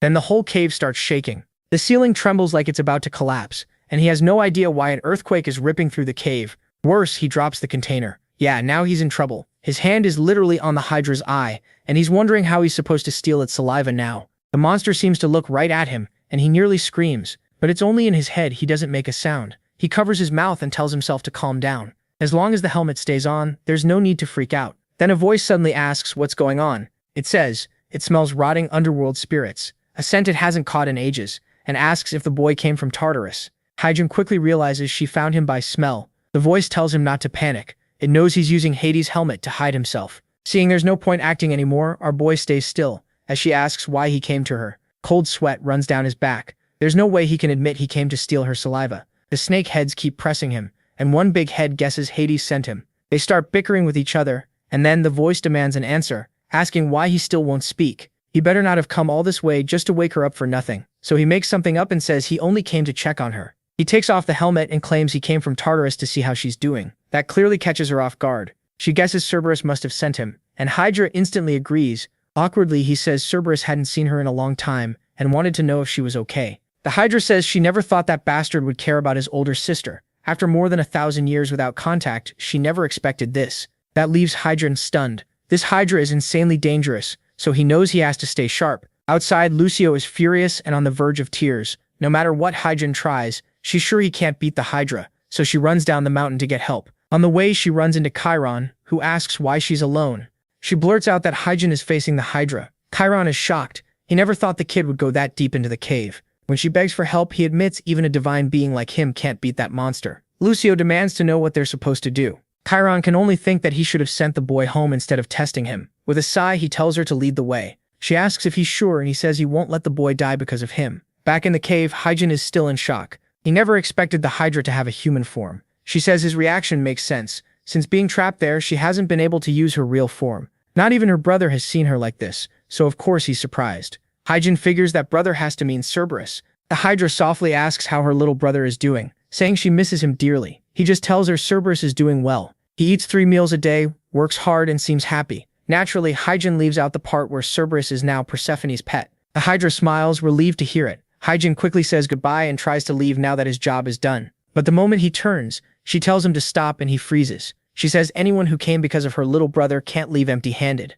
His body locks up as he turns back and stiffly says that really isn't necessary. Too late, she flicks her tongue and insists. Then she turns around and tells him to take the odd-colored scale from her back. He hesitates, unsure why she wants him to have it. She tells him not to worry. Her scales carry magic that will help him on his journey. He guesses it's like the hairs Wukong gave him. At that point, he's sold. No way he's passing up a gift like that. Even while staring at her, he's half afraid he'll get turned to stone. To be safe, he activates the suit for a second and rips the scale off her back. The problem is, the suit sucks for short bursts, so he slams into the ground. He's grinning with the crystal in hand, but the Hydra is clearly not pleased. She says he's gotten bold. So bold, in fact, that she might not let him off so easily. Yep, that sounds like a challenge. Hydra scrambles up, insisting it was an accident. Meanwhile, Chiron is shaking, trying to process what he just saw. He yells, asking if the boy actually beat the Hydra. From the censor's view, the MC is blazing with power while the Hydra looks collapsed on the ground. Lucio jumps off Chiron's back and hugs Hydra, saying she's just glad he's alive. He glares at her and reminds her he said to wait outside because it was dangerous. She pouts and says she was scared. While they argue, Chiron still can't believe a human beat the Hydra, something even Hercules struggled with. Hephaestus really did send someone special. Hydra then apologizes to the Hydra for the noise. She says it's fine and asks if the nymph is his. He quickly denies it, saying she's more like a neighborhood kid. The hydra smiles and says their dynamic is interesting. Then she looks at Chiron and says it's been a long time. He's aged a lot. Maybe time beat even his immortal body, or maybe her venom finally wore him down. Hyjin gets confused, wondering what history they have. Lucio laughs and says he really knows nothing. Their story is famous. It involved Hercules, an arrow coated in hydra venom, and the loss of Chiron's immortality. Officially, it was an accident. In that battle, centaurs were falling everywhere, and Chiron was hit in the leg by one of those arrows. But maybe it wasn't just an accident. Maybe it was karma for raising a monster like Hercules. Before Zeus in Olympus, someone called him Chiron the Wise and asked if he truly wished to give up immortality. Kneeling, he begged Zeus to take it away, because the pain was too much. Zeus paused, then agreed. As thanks for training so many heroes, he said Chiron would receive a constellation. Chiron asked what that meant, but Zeus only told him, "You will not die. One day you'll understand." The centaur tried to object, but it was already decided. That day Chiron the Wise ended, and he rose as a divine being, the commander of Sagittarius. From then on, he became Chiron the Mythic. Back in the cave, the Hydra says her venom is a death sentence to any creature, so she's impressed he's still standing. He must be burning through all his mythical power just to endure it. Chiron, clearly hurting, says her tongue is still as nasty as ever. Maybe he should cut it off. She smirks and says his mouth got filthier. He used to be gentle, at least from what she remembered. Then she turns to Hyjin and asks if his name is Hagen. He nods, busy sorting out two very important things, when a flash of light blinds everyone. Then the Hydra lifts a small vial and says she knows he came for her saliva. Chiron sent him to get it. Our boy asks if she knew the whole time. She laughs and says of course, he smelled like Chiron. Then she tells Chiron to come take it. But he hesitates and asks what she wants in return, knowing she'd never hand it over for free. The Hydra sighs and says everyone treats her like a villain, but she reminds him she never poisoned him. That was Hercules. Hyjin is totally thrown. This changes the whole myth. Even after hearing the truth, he's still stunned. The Hydra offers the vial and says she's waited a long time for him to come claim it. Chiron pauses, then takes it. He opens the vial and drinks it right away. What the hell? Antidote or not, his whole body starts burning. The poison looks like it's racing through his leg even faster. His vision blurs and he collapses. Seeing that, Hagen panics and asks what she did. Then he hears laughter. Chiron is on the floor crying with joy because his leg finally feels normal again. For 3,890 years, he had lived with that pain in the world of mythical creatures. He had forgotten what life without agony even felt like. The Hydra gently pats him and says she can only imagine how awful that must have been. Hagen and Lucio rush over, calling to him. Sometime later at Chiron's house, they sit around wondering why he's taking so long. Hagen starts complaining, but Lucio tells him to stop accusing an honest guy like Chiron. He deflates, thinking he probably doesn't even deserve payment since the Hydra gave them the saliva herself. Sitting there, he realizes he has no real case to argue. Then Chiron opens the door and apologizes for the wait. He says it took longer than expected to find what he needed. Our boy is about to complain, but Lucio covers his mouth and says they waited just fine. She asks if he was looking for his bow, and he says yes. The bow was first meant for Hercules, but Chiron believes it suits Hagen better. Being a total idiot, our boy grumbles that he'd rather have points and assumes Chiron is just bad at rewards. Thinking it's some random item, he takes it anyway. Right then, the door swings open. Both of them ask who's there, and a man walks in, apologizing for barging in like this. Lucio seems to know him, and yeah, that sword makes the entrance look way too cool. It's Ares, the god of war. Still clueless, Hagen mutters that all he knows is this guy is Olympus's biggest troublemaker. Lucio warns him to watch it. Ares is the prince of the gods, the son of Zeus and Hera. Ares says it's odd seeing a mortal traveling with a nymph. He asks if he's Hagen Lee, and the MC says yes. Ares suddenly rushes him, saying he finally found him, and Hagen can't even react, but Ares drops to the floor instead. He begs for help, leaving Hagen totally confused. At 27, Hagen Lee became the first human to make a god his meal. Later on a train, Lucio says this weird car is crazy fast. He tells her it's a train, not a car, and to lower her voice because people are around. The MC is worn out. He just finished one job and got dragged into another. Then a notice appears on his phone, minus 100,000 coins from Chiron, plus a 100,000 bonus. His exhaustion disappears on the spot, until the man behind them tells them to stop shouting. Lucio laughs at him, but he doesn't care. He just made $1.5 million. The real issue now is the urgent mission, save Ares' hunter in 5 hours. Back at the house, he asks what this job is even about. Ares says he backed a hunter, but when he checked the man's location, it showed he would die today. Hagen asks why Ares can't do it himself. Lucio says that would break the law of causality. Chiron explains that gods can't interfere with human life and death. No matter how much they hate it, even gods can't control fate. But Ares says this case is different. He can't let this hunter die. He bet everything on him. There's a kind of myth-level hunter. Gods can pour points into them and give them more power. As the hunter gets more famous, the god earns more too. But if that hunter dies before finishing the mission, the god loses every point invested. Chiron calls him insane for putting it all on one hunter. Turns out Ares is a full-on gambling addict, and now he's shaking, begging for help one last time. He didn't just use his own points, he secretly used his father's too. Hagen and Lucio freeze because if Ares means his father's points, then he burned through Zeus's whole fortune. Back on the train, the MC mutters that he's not some miracle worker. How is he supposed to protect a hunter with myth-level talent? Still, since it's urgent and Ares is paying, the reward has to be huge. Lucio asks where they're going, and he shows her the ticket to Busan. Inside a cave, bodies of monsters are everywhere. Sung-Jin shouts for everyone to get ready. The next wave is coming. The whole guild braces for battle as the beasts rush in. Sung-Jin tears through them like nothing. So this is the guy loaded with mythic points, just cutting down monsters like they're nothing. Even after all they kill, the waves keep coming. Tamis, our boy's future waifu, is there too, cutting through monsters right beside them. Sung-Jin asks for a report, and she says the rear of the cave is clear for now. He tells everyone to use the break and rest. The team sits down. The leader asks how far the boss is, and someone says they should reach the door soon. They were struggling, but making it this far in half the normal time is still impressive. Sung-Jin says he heard even rank 6 hunters had to retreat, so the boss must be absurdly strong. A teammate says it's a 10-meter monster. They might have had a chance fresh, but by the time they reach it, everyone will be drained. Sung-Jin praises them for retreating and calling backup. Then he gets up and says it's time to move. He wants to get home fast. The group stops at a huge door, knowing the boss is right behind it. As it opens, Sung-Jin tells the tanks to go first. On the other side is a cavern even larger than before. The weird part is that it's empty. Everyone looks around, confused. They're sure this is the boss room. Then drops land on Erin's clothes. She wonders why water is falling from above and looks up. Her face changes instantly, and she screams for everyone to run.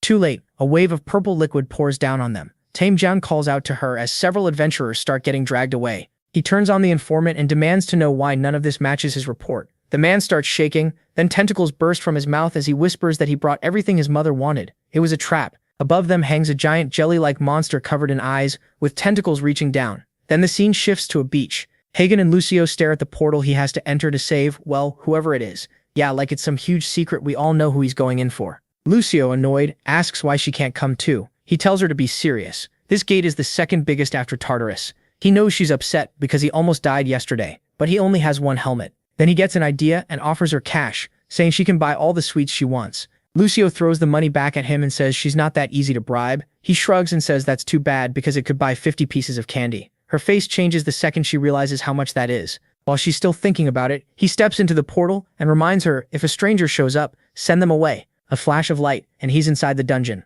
This time it's a cave. He steps on something nasty and wonders what it was. Then he spots a pile of dead monsters ahead. Now he gets why the people inside are in trouble. There are way too many monsters. The bad news is he's in here too, and he has to get through all of them. If he had his bike, this would be easy, but it's not here, and his suit is still on cooldown. 10 seconds in, and he's already out of options. Then the shop menu pops up, reminding him he can buy something in an emergency. For a moment, he gets excited, but when he checks, summoning his bike costs 100,000 points. What kind of bike costs 1,000,000,001? As he complains, someone walks up behind him and asks what he's doing. He jumps and accidentally hits the bike purchase. It's Lucio. She says there was no way she was letting him go alone, and just like that, 100,000 points are gone. He asks what she's doing there. He already told her she couldn't come. Stubborn as always, Lucio says she already told him she was coming. Hagen starts scolding her when something lights up beside them. Lucio tells him to look, and sure enough, the motorbike appears. But this isn't his old one. He bought a new model. He's instantly hyped, and good thing too, because a swarm of monsters is charging in. He throws Lucio on the back and speeds through the dungeon. Back in the boss room, the purple slime keeps falling. Sung-Jin realizes this was the boss's plan all along. Now almost everyone is trapped in the tentacles, except for him. While he looks for a way to save them, an attack comes from above. He barely avoids it and unleashes a storm of slashes. Attacks keep coming from every side, and he knows he'll get caught sooner or later. The problem is how to fight a boss stuck to the ceiling. This is nothing like what they were told to expect. Worse, he's never heard of a monster that can control humans. If this thing gets out of the dungeon, the world will be chaos. It has to die here. Inside one tentacle, Irina floats unconscious. Then her eyes snap open, and she shreds everything around her with a burst of slashes. Sung-Jin rushes over, relieved she got out. He asks how she is, and she says she's fine, but almost at her limit. They need to bring the boss down fast and free the others. She rushes in to draw its focus and make an opening. The boss fires more attacks, but she dodges them all and drives in with her daggers. The hit lands, creating the opening Sung-Jin was waiting for. He activates Ares' divine power, Mars punishment. Energy gathers, then erupts, swallowing the boss in a huge pillar of flame. A few seconds later, he's completely drained. This is one of the rare mythic class skills, so that boss should be dead. It's the move that lets him keep his title as guild leader, and no boss has survived it before. But of course this one lived. Otherwise the MC wouldn't be here to save this idiot, and that cursed eye wouldn't still be staring at him. The poor guy can't believe the monster is still alive, but Eren yells at him to quit standing there and run. Instead, he just apologizes and freezes. As the boss charges another attack, he says this is the end, going full drama mode about not being strong enough to save his friends. The eye swells, ready to fire, then a motorbike blasts straight through it. The MC grins and says deliveries here. Both Sung-Jin and Eren just stare, completely speechless. Meanwhile, Hagen is furious that his 100,000 coin bike is already covered in slime, but at least he made one hell of an entrance. Through the smoke, the guild leaders can only stare, trying to understand why a guy on a motorbike just showed up. Then someone steps forward and says humans gave this thing a terrible name. Lucio, in full biker mode, declares she's the elite pilot. The two just stare at the strange little girl, trying to figure out who she is. Meanwhile, Lucio stands there dramatically, striking a pose and telling them not to lock up in front of the great Lucio. Then the guy with the monster mouth shows up behind her. For a second, she thinks Mega Racer Lucio is done for, but Hyjin rushes in and yanks the nasty creature out of his mouth, asking what kind of messed up people these are. The poor guy who was being eaten instantly faints in Lucio's arms. Then Hyjin catches a flash of light and turns just in time to see the boss is still alive, even with its eye pierced. Right away, he realizes this has to be the real dungeon boss. Looks like he got here just in time. He asks which one of them is Saliva Park. From the back, Saliva says it's him. Our boy walks over and circles around him, asking if he's hurt and giving him a quick check. He says the guy looks familiar, then remembers he saw him in Tartarus. He never thought he'd run into that hunter out here. Small world. Sung-Jin snaps at him to focus and kill the boss already. But Hyjin just shrugs, asking what that has to do with him. Hunters kill monsters. He's just the delivery guy. No way he's fighting. Really, his suit is on cooldown, so he can't do much anyway. That's when Eren's face hardens. She says she didn't expect him to be the type to toy with people's lives. He tells her to relax. All he's saying is Sung-Jin should be the one to finish this boss, not him. Of course, Sung-Jin thinks that's crazy. He has no weapon left, and he's completely drained. Then Hyjin pulls out his phone. Deliveries here. It's the weapon of Eris he brought along. A bright glow fills the room and both Sung-Jin and Eren cover their eyes, trying to see what's going on. Sung-Jin's eyes widen as a legendary greatsword appears before him, a blade thought to exist only in myth, the ender of wars. Our boy turns to leave, saying his job is done, but Sung-Jin calls out, asking who sent the sword and how he can move through dungeons if he isn't a hunter.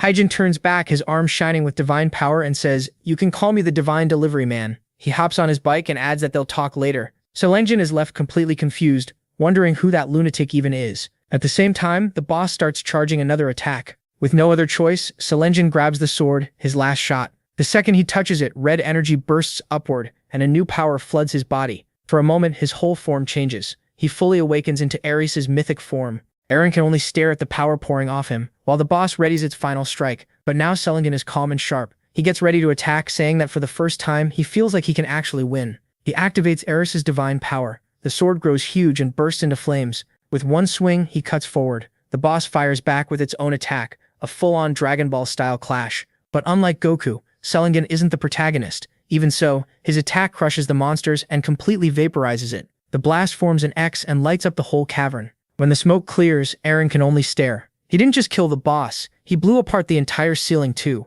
This guy is insane. At least Eren's power is finally fading, otherwise he'd be way too broken. Eren catches the unconscious guy and says he did well, but she's even more curious about that biker kid. Back in the city, our boy is starving and just wants food. Even the divine delivery man needs to eat.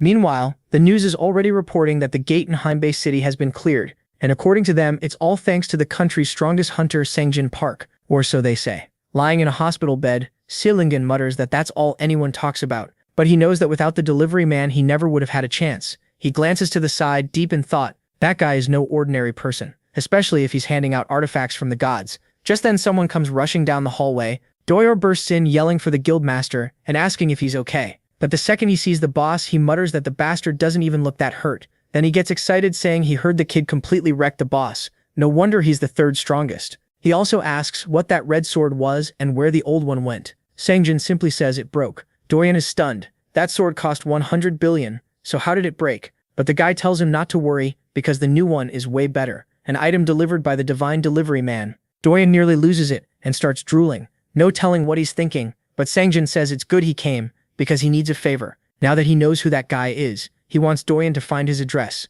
Doyon asks why, and of course the boss wants to recruit him into the guild. Then the scene shifts to Ares' temple. Ares walks in grinning, saying that since the kid is back, he must have delivered the sword. The delivery man says not to worry, it went smoothly, and the hunter survived. Ares relaxes and says it's no surprise the kid has such a strong reputation. Then he tells him to come inside because he has a reward for him. The kid smiles, thinking there's no way he'll fall for a trick from Olympus's biggest troublemaker. Meanwhile, Lucio tells him to show some respect, since this man is a prince of Olympus. That's when Sung-Jin suddenly remembers, right, this guy is royalty. As they walk through the temple, our boy keeps looking around. Then Ares stops and tells Lucio to wait there. Only Sung-Jin can come with him. She doesn't even get an explanation, and our boy just waves goodbye. They keep going through the temple halls, and then Sung-Jin looks up in surprise. The door ahead is huge, and Ares says it weighs 3 tons. Our boy asks how they're supposed to open this Hunter x Hunter looking door, and Ares basically says, just use Nen and boom, it opens. Inside is a ridiculous amount of treasure. Everything there belongs to the heir of Olympus and the god of war himself, Ares. Naturally, our guy immediately asks how much all of it is worth and if he can choose anything. You'd expect Ares to be cheap, but he actually says he can pick whatever he wants. Then he crouches down, says he knows something good, and pulls out a golden box. Sung-Jin asks what it is, and Ares says he doesn't know either. So our boy asks why he'd give him that. Ares says that even for him, it's a rare treasure, so it's worth keeping. He doesn't know exactly what it is, but he's sure it's not useless. After all, it came from a god of Olympus, who called it one of his most precious treasures. He's curious about it too, so he's convinced it should be a great reward. But judging by Sung-Jin's face, it doesn't look promising. He calls it trash, and Ares tells him to show it. So our boy pulls out a tiny wooden stick. Yeah, maybe one of those joke items that turns broken later. Out of nowhere, the scene cuts to a huge ocean, where a big ship is sailing, and a man shouts that they have a problem. They've run into a group of sirens, and yeah, that's a serious problem. Poor Jason is about to get caught by their song. Then it cuts back to our boy smacking Ares with the stick. Everything is a mess, and now we're back with our boy waking up. His body feels worn out, looks like he slept for a long time. After getting that weird wooden stick from Ares, he went home, passed out, and now wakes up to Lucio dreaming about sweets. He tells the cursed child to wake up, but then realizes she's probably exhausted too, so he gently tucks her in with a blanket. Later, at a convenience store, he buys an energy drink and some chocolate, thanks the cashier, and looks to the side. A poster announces the hunter exam is coming in 3 days. He never even thought about becoming a hunter, but hiding his identity while going in and out of dungeons is getting harder. Maybe he should try it. When he gets home, Lucio asks for sweets. He says he brought something good. But then a system notification appears. It's a request from Hephaestus, and he tells her they'll eat later. Using his new motorbike, he arrives at the blazing hot location and greets the dwarf god. The little guy is happy he came so fast, and our boy asks what's going on. He says people have been talking about how he saved Chiron's leg and helped Sung-Jin. Sung-Jin gets awkward since he didn't think word would spread that quickly, and says it was just luck. Then he asks what today's delivery is, and the dwarf looks behind him. A man walks up, and Hephaestus says the timing is perfect. Lucio looks shocked when she sees his face, while Sung-Jin, as usual, has no clue who he is. The protagonist says this guy is lightning fast with sea deliveries. His name is Jason, and he works for Argo Deliveries. And just like Sung-Jin, I had no idea who that was. I checked, and yeah, he's a myth sailor from the Argonauts. I still don't totally get it, but apparently he exists in mythology, you know what I mean. He introduces himself and says our boy can call him the Great Adventurer. Basically, Jason leads a group called the Argonauts, made up of famous travelers and heroes. He thanks our boy for healing his adoptive father's leg. Then he asks if they can get to business, and Sung-Jin says sure. That's when Jason explains his company has run into trouble. A bunch of sirens showed up along their route, and now they can't get through. Before, whenever sirens showed up, Orpheus handled them, but he's away on a long trip right now, so they can't do much. That's why Jason came after hearing rumors about the great delivery man Hagen Lee. Hagen asks if he really wants him to deal with sirens. Jason says yes. That's exactly it. Our boy is baffled. Is he a courier or a monster killer? Why does everyone want him to go slay something? Jason tells him not to say no yet. Once he hears the reward, he'll change his mind. The job pays 500,000. That's a crazy reward, so Hagen is instantly interested. Then Hephaestus reminds him sirens live in the ocean, which makes things tough if all he has is a motorbike. MC is so thrown off he didn't even think about the fact that sirens live in the sea. MC tells him not to worry. He has the right magic for that. Soon they're on a ship heading toward the Melodic Isles. Jason points out the islands ahead, and Hagen says he'll handle it. Jason thanks him and promises they'll send a boat to pick him up later. Then our boy jumps off and calls for Lucio. Wait, did he just start the bike? Is that thing made for water too? Not exactly. Hephaestus enchanted his hat with water magic, so the bike can run across the sea, but Lucio warns him. He clearly has no idea what sirens really are. He's picturing pretty mermaids, but Lucio says their songs are deadly. Even Odysseus had to block his ears to pass safely. A small pack of them could even bring down a kraken. Hagen tells her not to worry when monsters get violent. The best answer is to beat them down. The sirens notice a human and a nymph coming and whisper among themselves. They dive beneath the water ready to deal with him. Meanwhile, our boy keeps riding ahead. Then Lucio warns him something's coming, and a huge monster bursts up with its jaws wide open. Before it can attack, Hagen smacks it right in the face with the wooden stick. He remembers Ares saying a gift from Zeus had to be powerful, so he asks the siren how it feels to get hit by a +99 enchanted wooden stick. The siren just stares at him, not bothered at all. She says it felt like being tapped with a foam pool noodle. That's when Hagen realizes Ares totally scammed him. The stick is worthless. Later, the sirens search the area, trying to find where the two vanished. Hiding behind a rock with Lucio's helmet active, he asks what she sees. She says the monsters went the other way, so they're safe for now. But right in front of them is the siren's nest. He remembers Jason saying the easiest way isn't fighting them all, it's killing the queen. Once she dies, the others lose their power. Lucio says that's insane, especially with Ares' useless stick. Hagen grips it and says he really wants to beat Ares up, but he still has one more option, the store. Money solves everything. A golden orb of Zeus's thunder appears, and yeah, it cost a lot. 150,000 points, about $1.5 million. Inside the siren's lair, the queen is enjoying herself. One siren complains they haven't eaten in 10 days and asks to hunt, but the queen refuses. Orpheus, the one who usually ruins their hunts, isn't here. A chance like this won't come again. They'll wait calmly until a big human ship passes, then attack. She tells them to be patient, because their perfect meal is coming soon, and our boy hears all of it. He's stunned that she's casually planning to wipe out a whole ship of people. Lucio quickly points out the target is obviously Jason's crew. Then Hagen suddenly asks if she remembers the black ramen they had. She says of course it was amazing. He tells her that if she helps with his plan, he'll buy her the deluxe version. She immediately perks up and says she's ready. He leans in and whispers the plan to her. She asks if he's sure, warning it's risky. But he takes off the helmet, puts it on her, and says he's counting on her. He trusts her, and she flies off, promising not to fail him. He knows the hat only works within a limited range, so now the sirens can see him. He yells at them, calling them dumb fish. The dangerous beauties turn around, shocked he got inside. They demand to know how he entered the temple. He turns around, smacks his own butt, and tells them to come kill him. The queen is not amused. She orders them to capture him. The monsters rush after him, and he runs for his life. But since he removed the helmet, his water movement is about to stop. Right then, he calls for Lucio, who's on his back holding the divine orb. He activates it, says he's out, and the one-time item blows the whole temple apart. The sirens chasing him get buried under the rubble, and everything collapses. He only meant to kill the queen, but being late forced him to wipe them all out. At least Jason's route should be safe now. Lucio appears and congratulates him, but something feels off to Hagen. If the queen died, why didn't he get a reward? Then a monster bursts from the debris and grabs Lucio's leg. The queen demands to know what they think they're doing. She says she can't hear any of her daughters breathing anymore. Hagen screams as Lucio is about to be eaten. He activates stage 2 of his suit and charges in. He slams the queen across the cheek and yells at her to let Lucio go. The hit spins her through the water. Our boy is impressed by how strong stage 2 is, but then the queen disappears. He looks underwater and she suddenly shows up right beside him and grabs his leg. Yeah, that's bad. She drags him into the deep and says she'll keep pulling him down until he runs out of air.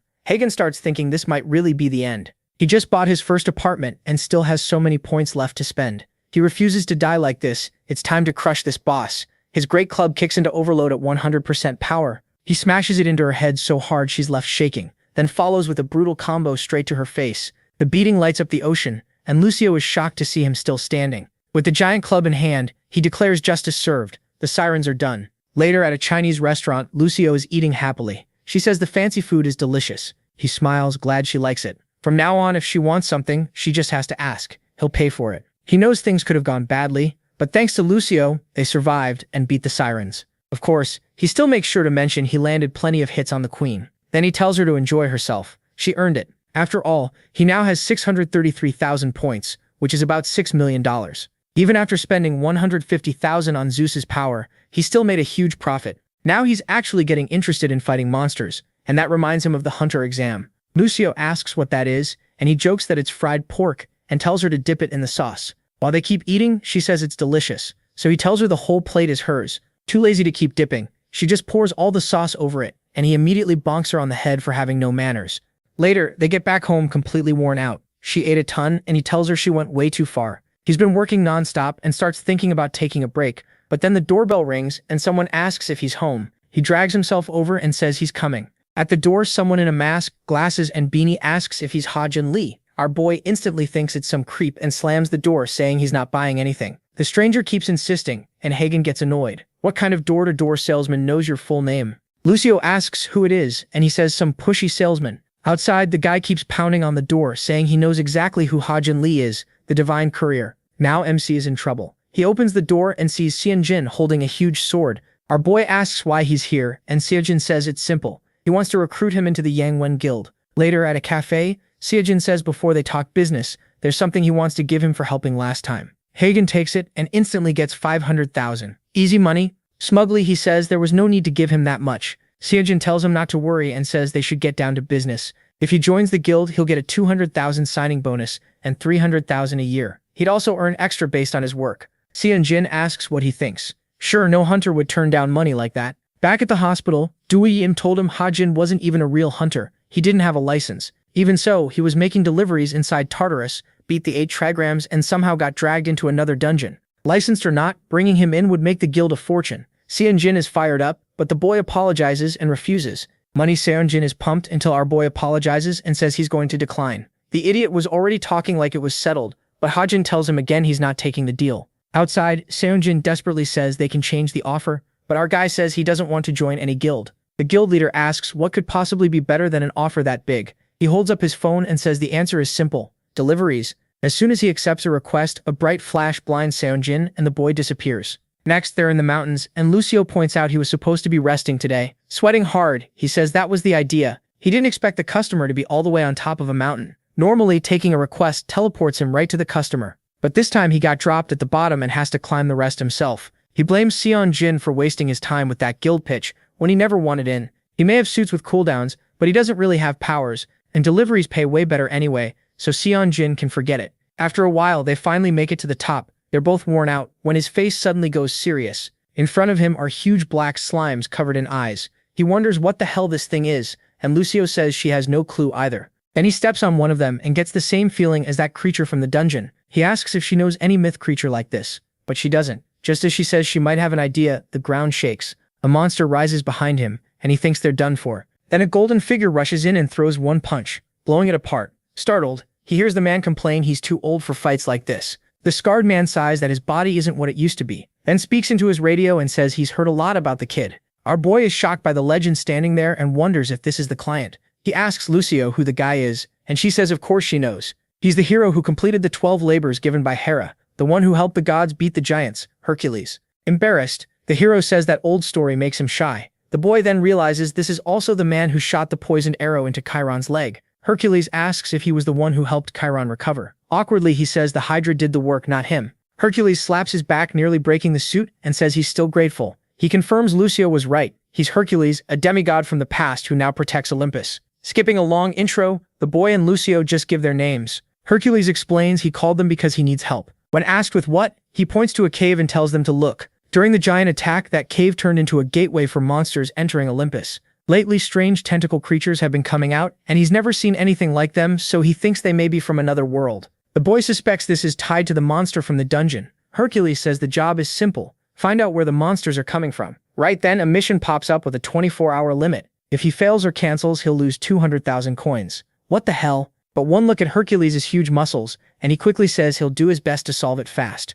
Hercules says he's exactly like his wife Abby described. That makes him remember Abby was the first ditz who opened the door for his very first delivery. He starts thinking about how weirdly connected all these myths are. Then the system says it will guide him, but the map looks off. He stares at a cliff and asks how he's supposed to go that way. Hercules grabs him and says not to worry, he'll get him there fast. Before he can answer, he's already been thrown. Back at Sung-Jin's guild, Doyeon rushes in calling for the guildmaster. The leader tells him not to burst into the office, but Doyeon immediately asks how things went with the delivery guy. He says it was a total rejection, the kid barely even listened. Doyeon thinks that's strange since the offer would change anyone's life, but Sung-Jin says the guy literally vanished. Doyeon thinks that's a weak excuse, but Sung-Jin says maybe not. After all, Hydra appeared in that dungeon the same way. And after everything, he even got a message from Ares himself confirming he sent that item. Sung-Jin says he'll try recruiting the kid again. Meanwhile, he's just sitting there playing Dark Souls. Then Doyeon notices his sword still looks brand new. Once he got Ares' sword, he sold the old one for a huge price. He planned to use some of that money to recruit the boy, but that clearly failed. Doyeon says he may have missed the news, a buyer from Japan wants it. The leader says then it's time to get the shipment ready, because lately whenever a super expensive item gets sold, thieves hit it in transit. That sword is too valuable to risk losing. He starts thinking about hiring someone, and then remembers the boy is a courier. Smiling, he says he just got an idea. Back with our guy, Hercules sends him into the ravine. He's completely twisted up, wondering why he had to get launched like that. Then the system says he's almost there. Afraid he'll break every bone, he pulls out his little motorcycle in midair. Riding Duke, he speeds straight down, then crashes hard. Smoke rises, but the bike's crazy shock absorbers save him. He knows that's the only reason they lived. Hercules almost got them both killed. He even tells Lucio, who passed out, to wake up because they made it. Now the problem is, he has no clue what he's even looking for. He starts complaining about searching for something he can't even name, when a giant foot slams onto his back. The whole area shakes, and Lucio grabs his leg, trying to figure out what's happening. He remembers the same kind of quake happened when they met that dungeon monster. Then he hears someone say Hercules' name. Confused, he looks back and sees a man carrying something huge on his back. If he's right, that's Atlas. The guy absolutely towers over him. He can't believe there's a giant down here. Atlas asks if he knows Hercules. Crooked under the pressure, the boy explains Hercules hired him to investigate the area. The moment he mentions the monsters, Atlas starts laughing. Carrying a glowing sphere, he says Hercules must be desperate if he sent someone like this. But the boy wants answers. Why is a giant down here, and what's with the giant ball? So he boldly asks if Atlas knows anything about what's happening. Atlas says he has no reason to help him or Hercules. He asks Lucio why the giant seems so angry, and she can't believe he doesn't know. This is Atlas, the Titan forced to carry the celestial sphere after the Titans lost the Great War, and that punishment came from Zeus, Hercules' father. So yeah, that explains the grudge. He thinks Hercules really should have warned him about all this drama. Atlas asks if they're done talking, and the boy is shocked the giant heard everything. Atlas says, just like the nymph said, the monsters on Earth have nothing to do with him. Now Sung-Jin is stuck in another god-level mess when he was only trying to make deliveries.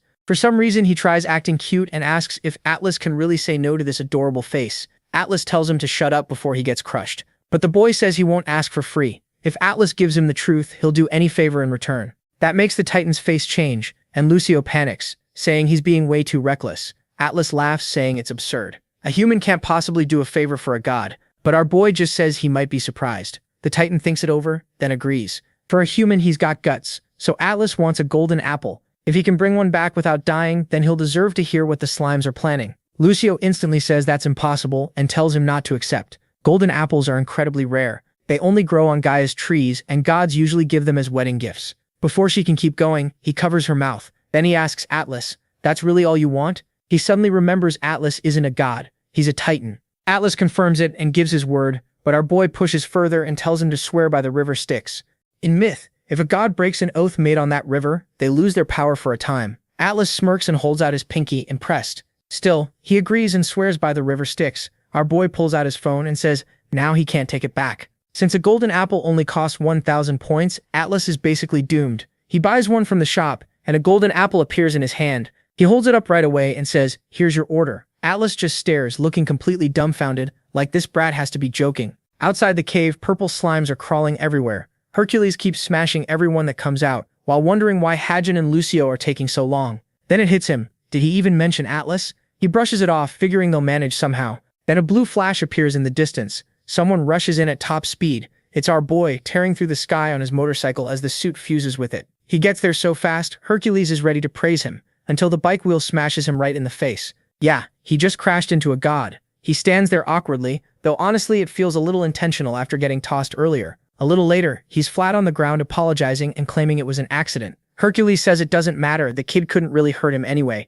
But our boy points out his face says otherwise. Even with his face and finger bent up, Hercules insists he's totally fine. With his arms crossed, Hercules says, Sung-Jin came back too fast to learn anything. That trip had to be pointless. Thinking back, he's sure Atlas is still furious about the time he stole a bunch of golden apples, which is honestly pretty low when the guy can't even set that giant sphere down. So Hercules says since Sung-Jin at least tried, he won't punish him. Until our boy casually says Atlas told him everything. Hercules doesn't buy it at first, but then the kid reaches behind him and pulls out a golden apple, saying that's what got Atlas talking. Then we jump back to the cave right when Sung-Jin showed the apple. Atlas was stunned and demanded to know how a human got one. Our boy honestly says you can buy it with one click in the shop. Atlas tells him to hand it over, but he flat out refuses. He says he doesn't want to get scammed, so Atlas has to talk first. The Titan argues that wasn't the deal, but our boy raises the apple like he's about to bite it. Back in the present, Sung-Jin says that's how he got Atlas to spill everything. Hercules realizes this kid really isn't normal. No wonder he could fix his mentor's leg. The problem is that shameless attitude reminds him way too much of his younger self.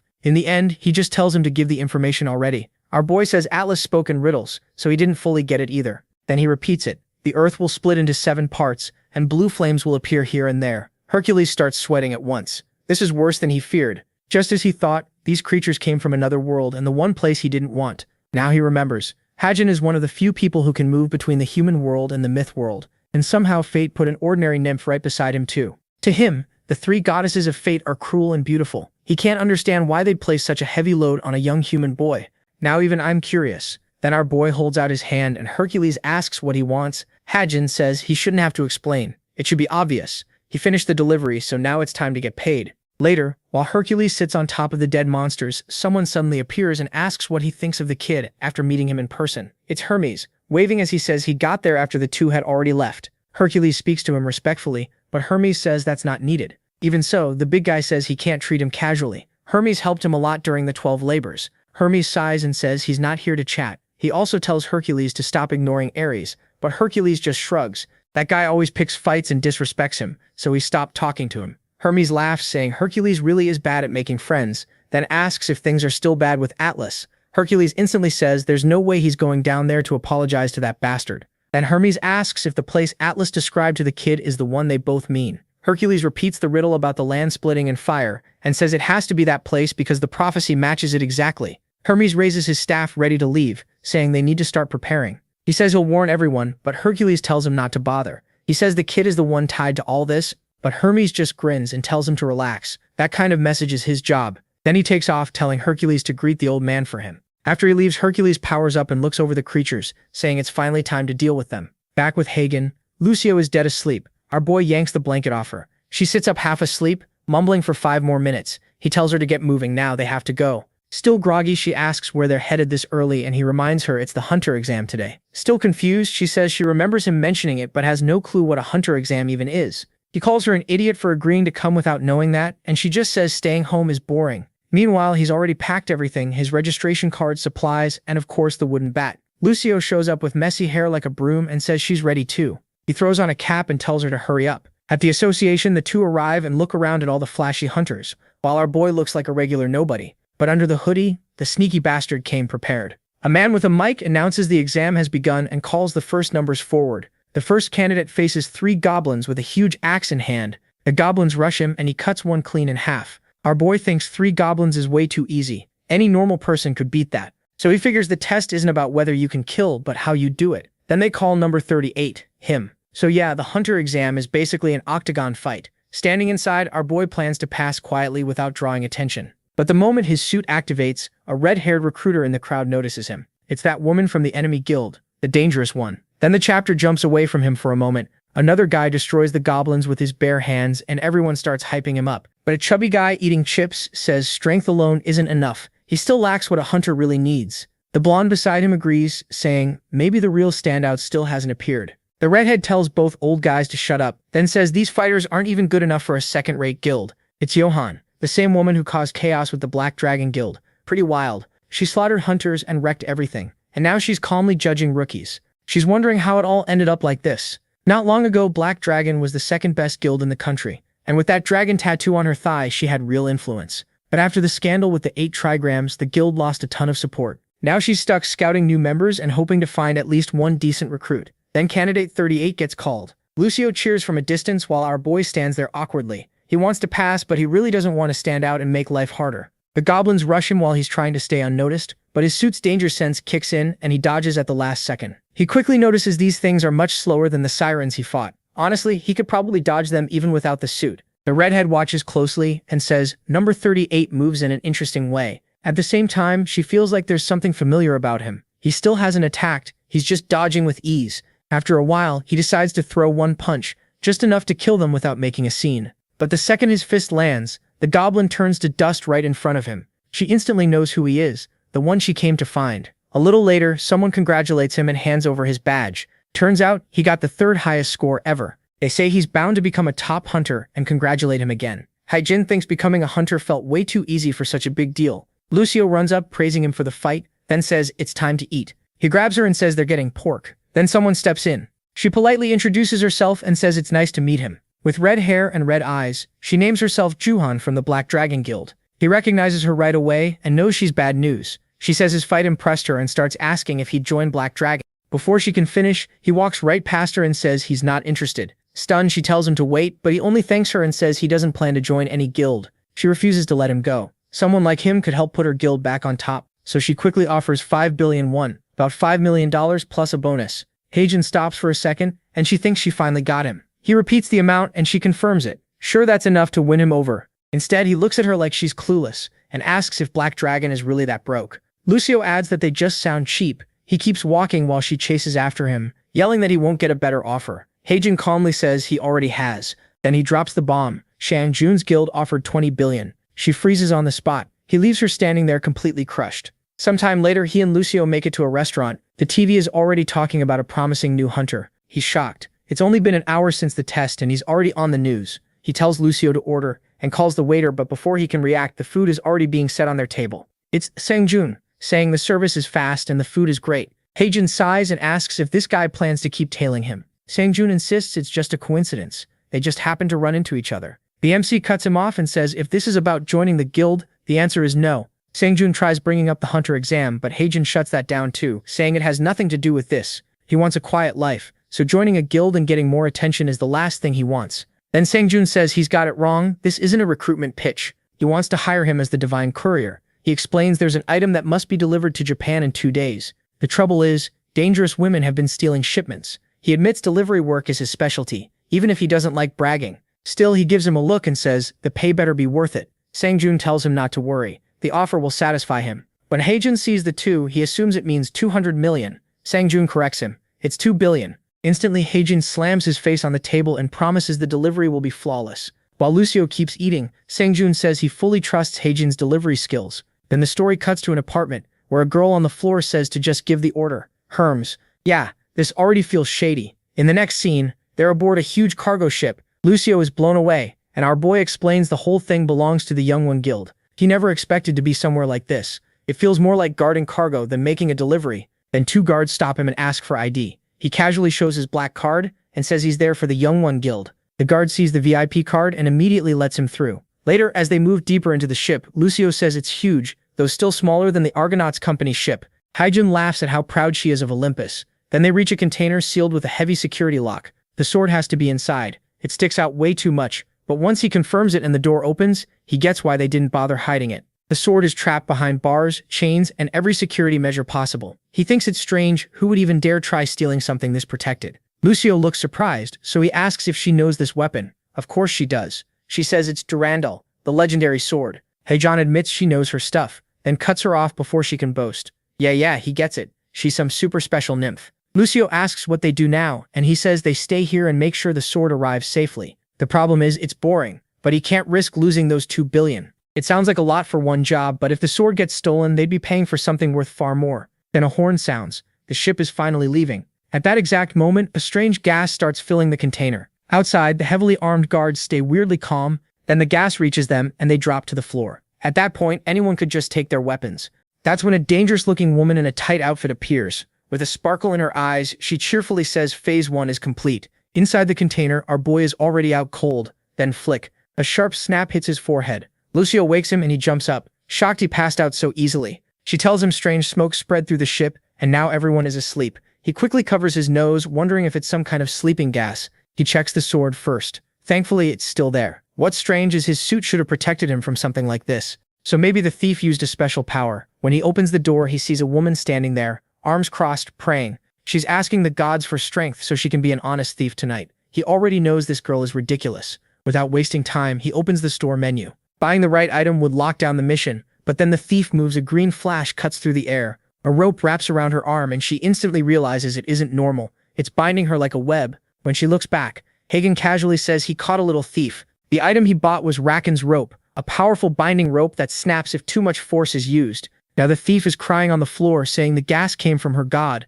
so how is he still awake? He bonks her on the head and calls her an annoying thief who asks too many questions. The girl says she's not a thief and begs him to let her explain why she needs the sword. But Hagen just smirks, saying he's not stupid. She's clearly here to steal from the guild. She accepts being called a thief, but says she only steals what must be stolen. It's all for a greater good. Hagen laughs and she asks if he's ever heard of Robin Hood, the honest thief. She says that's exactly what she's like, taking from those with too much and giving to those with too little. Neither Hagen nor Lucio buys any of it. He says she needs professional help, and Lucio adds that old people can be weird. Then the girl suddenly shouts that he has to believe her. Hermes sent her to recover these items, and that sword must go back to its rightful owner to prepare for the threats ahead. Hagen is surprised while Lucio comments that maybe this girl really is an emissary of that god. Hagen is surprised while Lucio says maybe she really is an emissary of that god. He still thinks she looks way too sloppy for that, but tells her to explain these so-called threats. Suddenly she spits an orb from her mouth and says she didn't want to use it like this, but she has no choice. She warns him he'll pay for interfering today. Purple smoke spreads across the ship, and the second it clears, she's gone. Already swimming away, she complains that this was a waste because those pills cost a fortune. What she used was an astral form elixir, letting her take astral form. That's it. She swears she'll get even with that tight suit jerk. Honestly, her outfit is even tighter. Her name is Su-Yin Choi. She reaches the dock muttering that it was way too close and now the elixir is gone. Even then, she's still thinking about him and swearing she'll wipe that smug look off his face. Then a message pops up, asking if the mission succeeded. She thanks Hermes and says it was close, but she got the item he wanted. She successfully stole the Ring of Dissipation, a legendary artifact from King Arthur's tales. Hermes asks what exactly happened. She says she used the gas he gave her, but one person didn't go down. The god says that's impossible and demands to know who it was. She describes a guy in a tight hero suit who used a rope that felt like a mythical item to bind her. Right away, Hermes says, that sounds familiar, and asks if a child was with him. She confirms there was a small girl with sky blue hair. She's confused how the god guessed so perfectly, so that guy really was important. Then Ares cuts in, laughing at the coincidence. He tells her not to worry, that person was chosen. She relaxes, glad they're on the same side. Then she stops and reaches a conclusion. Since they'll meet again, she'll personally teach him to respect his senior. Meanwhile, Hagen receives his 2 billion won. Just like the guild expected, one strange person showed up and threw the whole job into chaos. Durandal made it to Japan safely, so Hagen's job was finished. At least his apartment was paid off now, so he decided to visit Hephaestus. It had been a while since they last met. He also wanted to know what could be done with the hydra scale he got. At his workshop, Hagen knocks on the door. He notices the lights are off and the guy still hasn't shown up.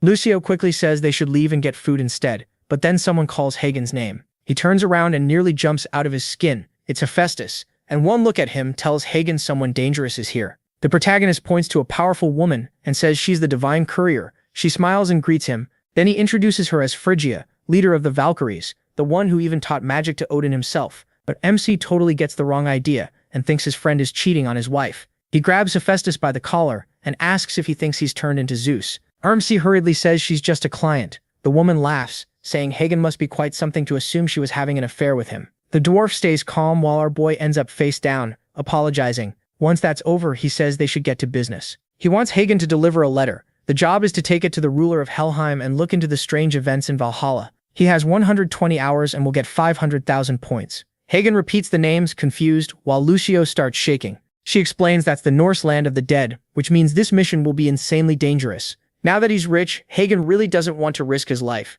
Why die with all that money still sitting in his account? He could retire right now and live comfortably with Lucio. Hephaestus says Helheim is probably too dangerous for him, but before he can finish, Hagen cuts in. No, he's absolutely taking the job. No way he's turning down more money. He boldly says he'll handle it perfectly. Lucio kicks him in the back for thinking only about cash. Soon they're already in the mountains near a green lake. Hagen tears across the land on his motorcycle, and the whole place feels wrong. Makes sense. It's the afterlife. Lucio says he only accepted because he has no clue how brutal and dangerous Norse mythology really is. He tells her she used to be much quieter, and maybe she should go back to that. She snaps that it's his fault. Every delivery with him feels like it cuts a year off her life. In Norse myth, Valhalla is where warriors who die in battle go. Helheim is for ordinary people and the dishonorable. So yeah, no wonder everyone wants to fight. Either you get paradise or a nightmare. He remembers Freya said she'd been getting news from Helheim, so things should be fine. He tells Lucio to relax. Honestly, that only makes him more suspicious. With 10 minutes left before arrival, he keeps riding across a narrow bridge. Halfway through, something suddenly feels off. His chest tightens. The air changes completely, freezing him to the core. Lucio says she can't move, and he realizes he can't either. Then a voice speaks nearby. Amazing, a living soul crossing the bridge of Helheim. Yep, another woman. The giant stares down at them and says something about them is strange. The girl doesn't smell like death, but the boy already died once. He freezes and asks her to say that again. And just like that, we get a tragic flashback. He's riding his bike through the rain, knowing deliveries in weather like this are asking for trouble. But his landlord keeps texting, warning he'll get kicked out if he doesn't pay rent, so he has no choice but to keep working. Then a car cuts him off. He swerves onto the sidewalk and barely avoids crashing. He's about to yell at the driver when he notices all his deliveries scattered across the road. Now he's even more screwed, because he'll have to pay for the damages too. While he's looking at his phone, a horn suddenly blares. In the heavy rain, a truck driver doesn't see him. And just like that, Hagen Lee dies at 27. For some reason, his funeral even used a drooling photo of him. Back in the present, he mutters that this woman is trying to kill him with shock. She says he smells like rotting flesh, so claiming he never died is ridiculous. Lucio suggests the smell might have stuck to him when he went to Tartarus, like how nymphs near water smell fresh, sea nymphs smell fishy, and waterfall nymphs smell like moss. Tartarus and Helheim come from different myths, but both are lands of the dead. He sniffs himself and smells nothing, but then remembers the Hydra once said she could smell spirits on him. The woman nods and says that fits. She's heard of a mortal who met Hades in the depths of Tartarus. If that's true, then he should know who she is. The one guarding this passage. He has no idea, and he's still stuck on whether that flashback was real. Lucio, though, knows exactly who this is. There's only one bridgekeeper known as the Warrior of Wrath. She says this woman must be Mongud. Mongud praises her for knowing that, then asks why they want to cross. Lucio bluntly says Freya sent them to deliver a letter to Hell. The second Mongud hears Freya's name. She understands. If it's for Freya, they may pass. Hagen moves fast before she can change her mind. Watching them leave, Mongud thinks it's strange that woman sent a mortal and a nymph. These two are heading into a brutal journey. He speeds up, finally nearing Helheim, but then the cold becomes unbearable, the kind of cold that freezes everything. Lucio sneezes and sprays him. He glares at her, already annoyed that Freya never warned them to bring warm clothes. Lucio suddenly remembers Helheim is freezing because the dead don't feel cold. He asks why she didn't say that sooner. She shrugs and says she can't remember everything. Does he remember all of school? Then she tells him to stop whining and buy something from the special shop. Grumbling, he opens the store. There's a baby wolf fur coat, but it costs 200,000 points. It gives amazing warmth, but he still thinks it's insane when his motorcycle only cost 100,000. Still, he has no choice. He buys it, dropping 200,000 points. At least he still has 600,000 left.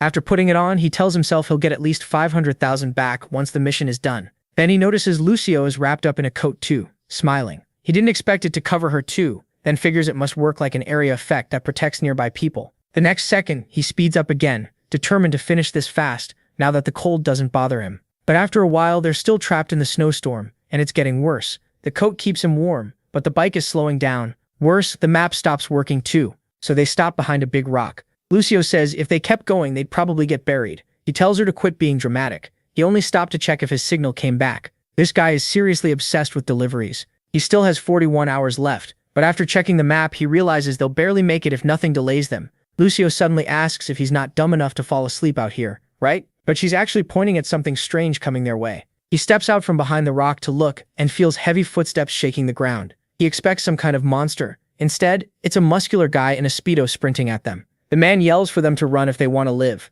A pack of wolves is chasing him. Now Hagen is furious. This idiot led the wolves straight to them. The chase starts with the Speedo guy running for his life while MC floors the bike. He tries to ask the man something, but the guy cuts him off, saying he can't talk while fighting for breath. What shocks Hagen more is that this man is keeping up with the turbo bike. Both he and Lucio yell, asking why he brought the wolves here. The man says he just wanted to say hi, since all he's seen in this place is snow and wolves. That answer is not helping. Lucio tells him to turn around and get eaten by himself. Then Hagen spots a cabin in the blizzard, the perfect chance to recover. So he charges through the gate on his bike and rushes inside. The weird guy shouts for them to wait, but seeing the wolves right behind him, Hagen hesitates. If he lets him in, they could all get torn apart. So he slams the door in the guy's face. Cold as ever, he just thinks he gave the guy a chance to earn some survival points. But the man yells back that he won't die that easily. Then this lunatic leaps over the wall in a single 30-meter jump.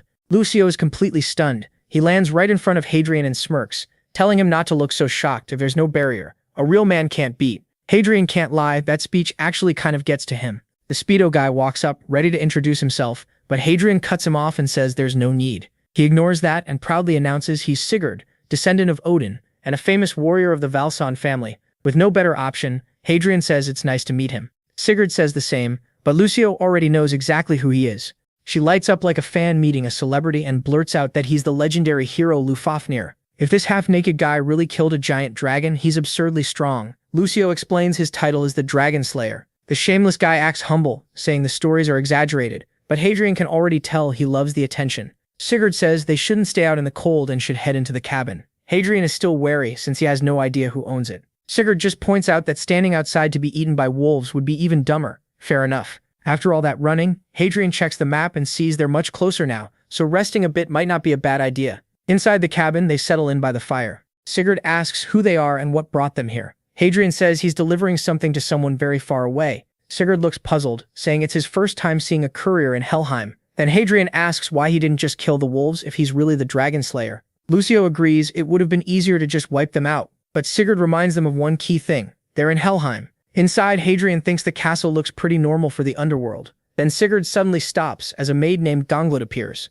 Before they can speak, she already knows why they're here, with companions, carrying a letter from Freya, and planning to ask for an escort to Hel. Ganglut cuts him off and says that's already been arranged. They follow her through the halls, and Hadrian asks Lucio if she's a goddess or some myth hero. Lucio says neither. She's just served Hel for a very long time. Lucio praises Ganglut for serving the same goddess for so long, and even asks for advice. The maid says nothing, which starts to annoy Lucio. What she doesn't know is Ganglut is internally panicking over how cute she is. They reach a huge door, and Ganglut says Hel is inside. Sigurd steps back, saying this is where he leaves, then reminds Hagen to hand over the letter. When the door opens, our boy gets nervous. The pressure in the room feels totally different from any god he's met. This one rules the underworld. As they enter, Ganglut introduces them. Hel giggles and immediately comments on his strange aura, neither living nor dead. She says he must be the one causing trouble in Helheim. Hagen quickly says he's only here to deliver a letter and leave. Then the letter is suddenly snatched from his hand, ending up in Ololi's tiny hands. He was expecting the ruler of the underworld to look terrifying, not like this. She instantly asks if what's written inside is true, but Hagen says he has no clue, he was only hired to deliver it. When he asks why she's so curious, Lucio quickly warns him not to talk to a goddess like that. Helheim leans on her throne and says he's brave since most people are scared of her. So she decides to answer. Valhalla is under attack and the invaders are pretending to be from Helheim. But she never gave that order, which means someone else is behind it. She says only one race across all realms and myths could fight against destiny itself. Then she repeats the riddle about the land splitting into 7 parts and blue flames rising. She knows exactly who's behind it, while Hagen is kind of let down that Helheim's ruler is just a little girl. Now it makes sense why Ganglut is so devoted to staying by her side. A little later, Hel leans back on her throne and asks if they've left. Ganglut says yes, and that she opened a portal to send them straight to Olympus. Hel mutters that Freya's sense of humor is something else, sending a human into the land of the dead. But Ganglut corrects her. That man isn't ordinary. He's the divine Courier, known among mythological beings for taking points as payment. Hel thinks for a moment and says she gets it now. At least thanks to him, she confirmed those creatures really exist. Then she tells Ganglut to get ready for departure, which confuses her. Hel declares that this time she'll go herself. Back with Hephaestus, he asks Hadrian if that's really what she said, wondering if he heard wrong. But Hadrian insists he heard correctly, and Lucio backs him up. She was standing right there. Freya brings up the prophecy again, the one about the 7 sections of land, and says she never expected it to become real. Hadrian wants to know why everyone is taking it so seriously. He remembers Hercules reacting the same way the moment he mentioned it. Freya says goodbye to Hephaestus, and tells him she'll come back for the item later, since this is more urgent. She wishes she never heard about it, but now that she has to spread the word. She can't understand how things got this bad without anyone noticing. Maybe someone has been hiding the truth and pulling strings from the shadows, just like Ragnarok. Then Hagen grabs her shoulder. With a blank look, he asks if she's forgetting something. The protagonist panics and calls him insane for stopping a goddess, but Hagen refuses to let her leave without paying him. This time Freya isn't smiling. She glares at him and calls him insolent for touching her without permission. The air turns heavy and Hagen starts shaking, not from the cold, from pure pressure. Even so, he still won't leave empty-handed. He starts dancing and chanting, money or revolt. Yeah, this guy is seriously missing a few screws. Standing beside him, Lucio says studies show this pose raises your chances of getting paid by 99%. Freya stares for a second, then sighs. She really had forgotten. So our boy gets 500,000 points plus another 250,000 as a bonus, and quickly thanks her. That officially puts him at 1 million points. He's basically a millionaire now. Right after that, Lucio double drop kicks him in the back, calling him a money-crazy maniac. Freya just laughs and says those two are a complete mess. She apologizes for getting heated earlier, while Hephaestus only sighs and tells Hagen he can't tell if he's stupid or just clueless. Hagen asks what he did. The dwarf brushes it off and says a real man needs courage anyway. Then Hagen asks about the prophecy of the 7 lands. Since everyone reacts like it's terrifying, even Hercules did. MC is shocked. Hagen has already talked to Hercules. After hearing the full story, the dwarf yells that he should have said this much sooner. Hagen shrugs and says nobody asked. Besides, he doesn't even know how to reach the place everyone keeps talking about. Hephaestus thinks it over and says that explains why the gods' council is being called. That gathering is known as the Council of the Olympians. The last one was 389 years ago, so now he understands why he's been summoned again. Hagen pushes for more, but the dwarf cuts him off and tells him to forget what he's heard. Just knowing this much is already dangerous, so he shouldn't ask anything else. Still curious, Hagen says he doesn't get why everyone is hiding so much. Hephaestus simply says this is something only gods can deal with. If fate allows it, he'll learn more someday, but if he wants to stay alive, he needs to stop digging. He thinks it would have been better if Hagen knew nothing. Sometime later, Back in the city, Lucio tells Hagen to open the door already, so she can sit down and rest. He types in the passcode, and they finally come home, happier than ever. The apartment they've been paying for is finally theirs. Looking around, Hagen thinks it finally feels like his place now that the old owner's furniture is gone. Lucio immediately claims a room, but Hagen takes the biggest one for himself. She refuses to accept that, and demands they settle it fairly with rock, paper, scissors. Instead, Hagen grabs her arm, says no chance, and heads for the door to buy furniture. Right then, someone knocks. He pauses, confused. They just got here, so who already knows his address? He grabs the knob, tells them to wait, and opens the door to find Erin. She's there holding a large cake. Hagen asks what she's doing here, and Lucio instantly recognizes her from the dungeons. Then he remembers she was supposed to move in next door, so it finally clicks. Erin lifts the big cake and says it's for the divine courier. Hagen takes it and asks what it is. She says it's a rice cake and explains she wanted to throw him a welcome party, but our boy turns her down right away, saying he just got home and now isn't a good time. The poor girl looks crushed. Meanwhile, a starving Lucio asks if they're supposed to eat that whole cake. Before Hagen can answer, Lucio snatches the cake and runs, stuffing her face. She says it's his fault since she barely ate all day. But the moment she tastes it, she starts throwing up. Hagen asks what happened. Lucio says it tastes like chocolate, dirty water, and toothpaste all at once. Hagen tells her that's what happens when she steals food meant for someone else. Erin just takes a bite and calmly says she's always liked mint chocolate. She's completely relaxed in his apartment while MC is still wondering why she really came. He finally asks, and she explains the guild is looking into something. Seligman sent her to speak with him, so he realizes they're trying to hire him as an investigator. He asks what they're offering, but Erin says the details have to come from the guild leader. Not wanting to meet Seligman again, Hagen asks her to at least tell him the pay range. She raises 2 fingers and he guesses, 2 billion? Then she lifts 2 more. 4 billion. His whole face changes. All right, where's the leader? Let's talk. A little later, they're in a parking garage. Sitting in Erin's car, he thanks her for the ride, but Lucio starts complaining. They were supposed to go buy furniture today, not take another job. Hagen says he's only hearing the offer. He promises they'll shop right after, but she keeps whining. According to Lucio, the plan was furniture first, then good food. That is, until Erin hands her a ticket. She says Lucio can use it at the guild cafeteria, where they serve all kinds of good food. Lucio brightens up instantly. Hagen glances back and sees how huge the guild building is. No wonder they're the strongest in the country. A bit later, Sung-Jin greets him with a big smile. He even apologizes for not bringing a gift, but Hagen cuts him off and tells him to get to the point. He doesn't want to waste time, especially with his partner already eager to leave. Sung-Jin says that's fine and asks him to sit. As usual, Hagen is already irritated by how friendly this guy acts. Then Sung-Jin gets to the problem. The paper says it's about reevaluating dungeon difficulty. Sung-Jin says Hagen has seen this before. Dungeons suddenly spawning strange monsters and becoming far more dangerous. Because of that, hunters have started avoiding them, and that's a serious issue. If nobody clears a dungeon, monsters spill out. That's a dungeon break. Hagen says he knows how bad that is. Still, there's no way this guy expects him to fix something this huge. Then he turns the page and immediately calls them crazy. They want him to gather intel on the Red Drake, the strongest level 7 monster in the country. Even all the top hunters together couldn't beat it. Hagen snaps, if the guild is the strongest, why send a delivery guy? Sung-Jin says the guild will help. They'll handle the easier parts of the dungeon, but they also need info on the Lizardman King,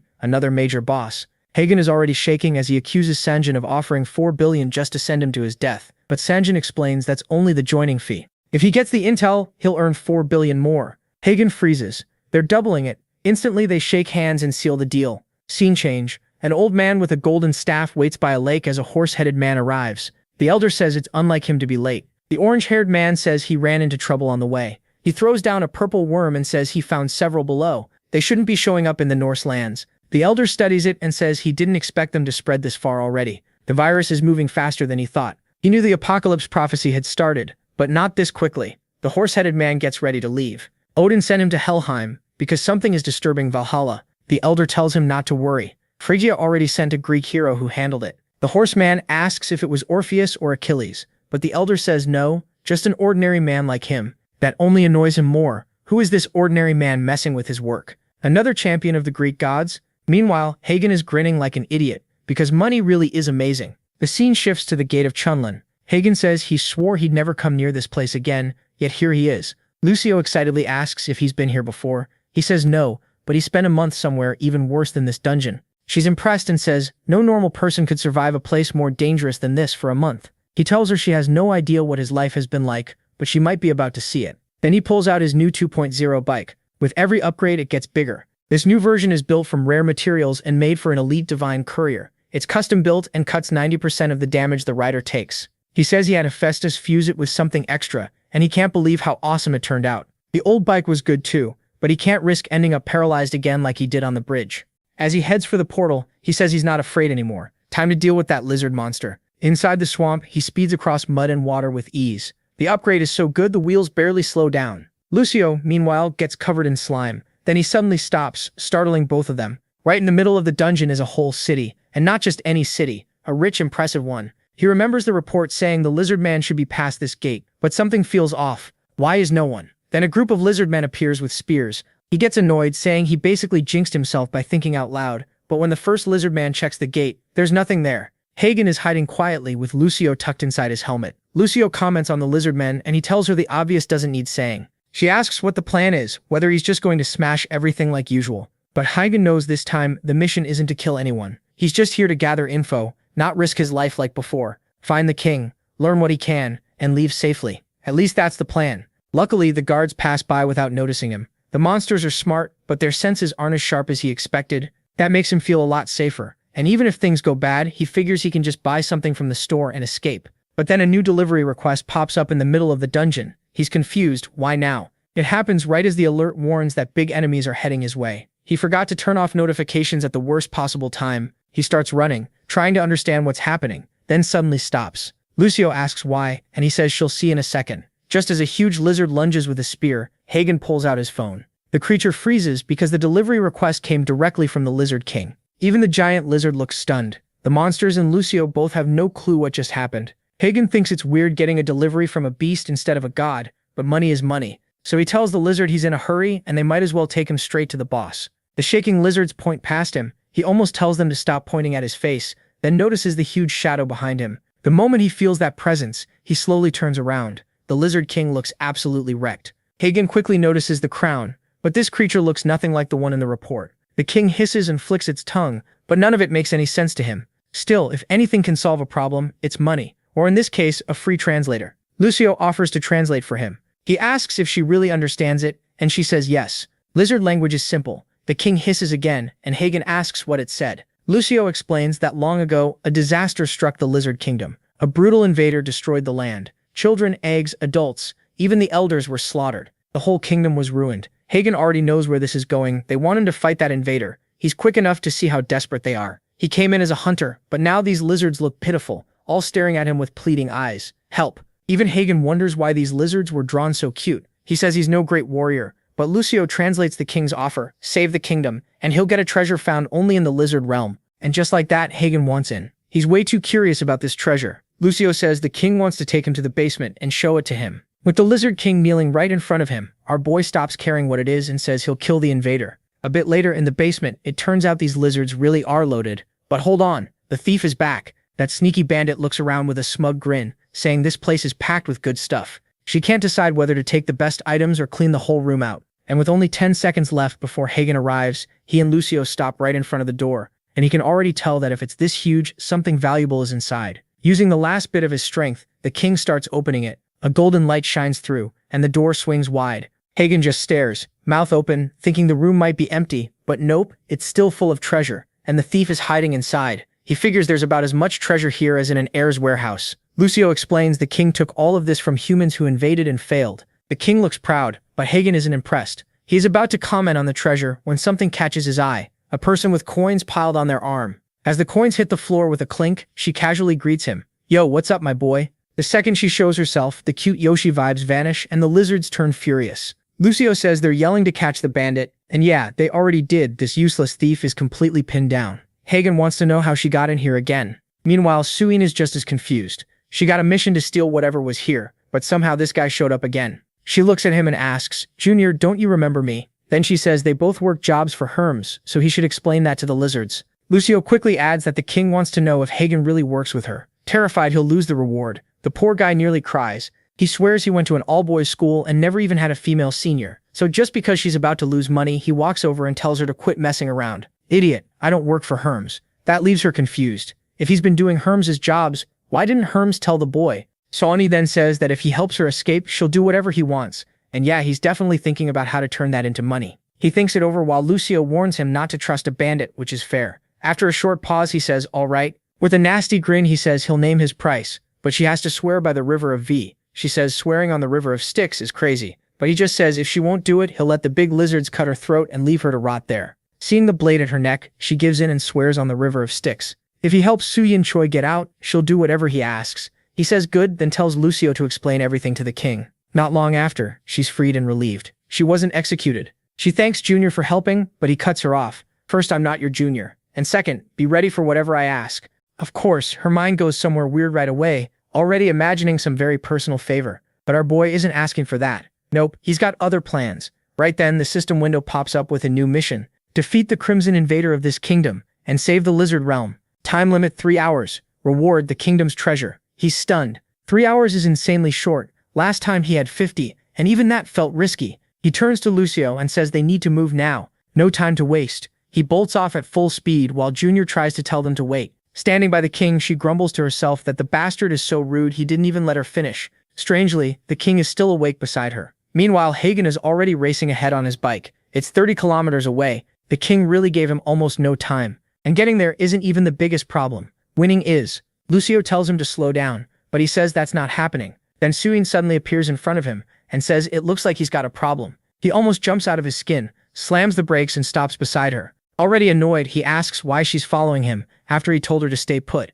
The troublemaker just winks and says she couldn't leave him struggling after he saved her. He tells her to stay out of it. No matter what, he's still collecting that favor. But she smirks and says he won't be in such a rush once he hears her out, because she knows exactly what monster he's after, the Red Drake. That makes him remember someone already warned him this thing was terrifying, and he was only supposed to gather info. Yeah, he really should have guessed. He starts wondering if Sung-Jin already knew the Drake and the king were connected, since he asked him to investigate both. Looking at Sung-Jin, it's obvious she doesn't want to risk her life fighting something like that, but she still needs him to trust her if she wants a cut of the lizard treasure. So she says she knows the fastest path to the Red Drake and can guide him. Hagen fires back, I thought stealing was your only skill, so how are you helping me? She just smirks and tells him never to underestimate someone he barely knows. She'll help him find the monster, but she never promised to fight it. A good thief, she says, always has tricks to escape trouble. A little later, he's speeding through a crimson forest, this time with a woman riding on the back of his bike. Soon they spot a huge red lizard, and she points straight at it. That's the Red Drake. Now it makes sense why it was called a terrifying monster.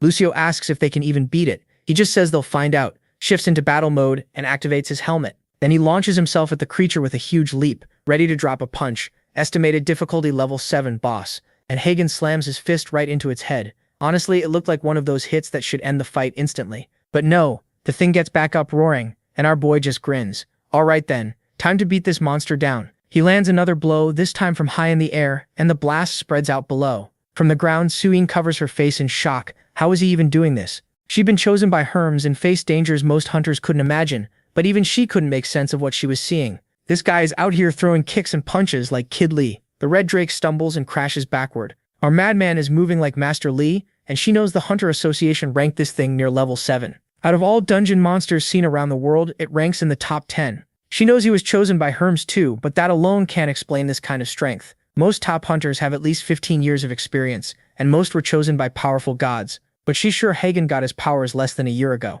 So how is he stronger than hunters who've trained way longer? And from how the Red Drake is moving, she can tell something isn't right. Then she gets it. The Drake is searching for him while he's above it, hidden by his helmet and beating it down without being seen. That's when she finally realizes he's using a cannon. The monster roars again and swings down with a crushing blow. The hit smashes straight into the ground, but it doesn't do anything. Hagen, still in the air, says the monster is just swinging blindly now because it can't find him. But monsters only exist for one reason, to drop money and get punched in the head. The whole ground erupts. After a while, there's barely anything left of the poor thing. Actually, not a little while, a long while. Hagen admits he's lost count of how many punches he's thrown. But somehow the big lizard is still alive. So yeah, this fight isn't as easy as it looked. Worse, his clothing effect is about to wear off. His helmet can still hide him, but without that boost he won't hit nearly as hard. So there's only one move left, go all in. He immediately summons the big boy to end this once and for all. He leaps at the giant lizard and yells for it to die. The beast notices something coming. At first it looks like a random hit, but no, the bastard dodged.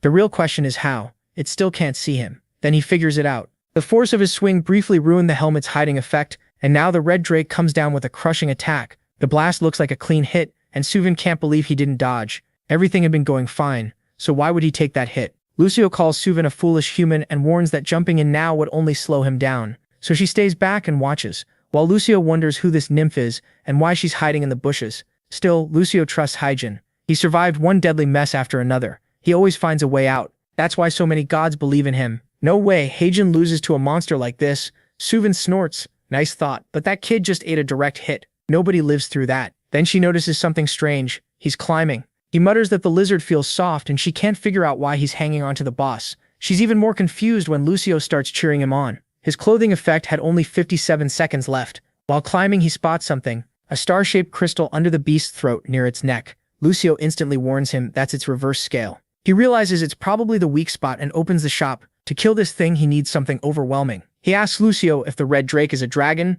She isn't sure, but says a reverse scale usually means it's a rare kind of wyvern.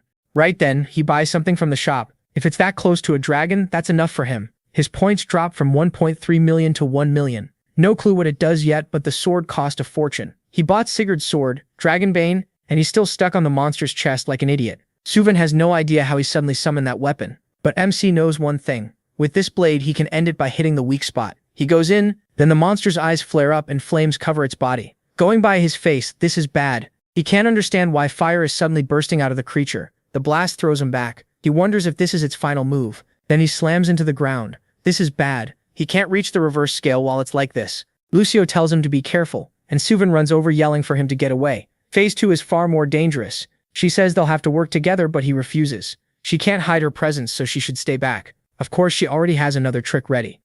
She smirks. Well then, just sit back and watch what I'm about to. Then she throws a potion. Demeter's Tear, an ice potion from the goddess of nature and earth. Anything it touches gets frozen, and in a second, the Drake King is locked in ice. The monster turns into a giant popsicle. She tells him now's his chance to finish it. He asks why she didn't use that sooner, and she says she was waiting for its second phase. She did it on purpose, and the two start bickering right there. Lucio cuts them off and tells him to move before it wakes up. Too late, the creature wakes up. Suvin says she never thought anything could break out of Demeter's prison that fast. Worse, the flames cover its body again, and MC only has 20 seconds left on his suit. Suvin says this is her last shot to make an opening for him. She throws her final potion, another tear of Demeter, this one plant-based. It touches the creature and melts instantly. Out of options, he charges in with the suit shutting down. He leaps straight at the scale and swings, sending out a huge purple slash. It hits the level 7 boss right in its weak spot and cuts its head off. He didn't just break the scale, he killed the red drake. Back at Sung-Jin's guild, Doyen reports that the research on nearby dungeons is finished.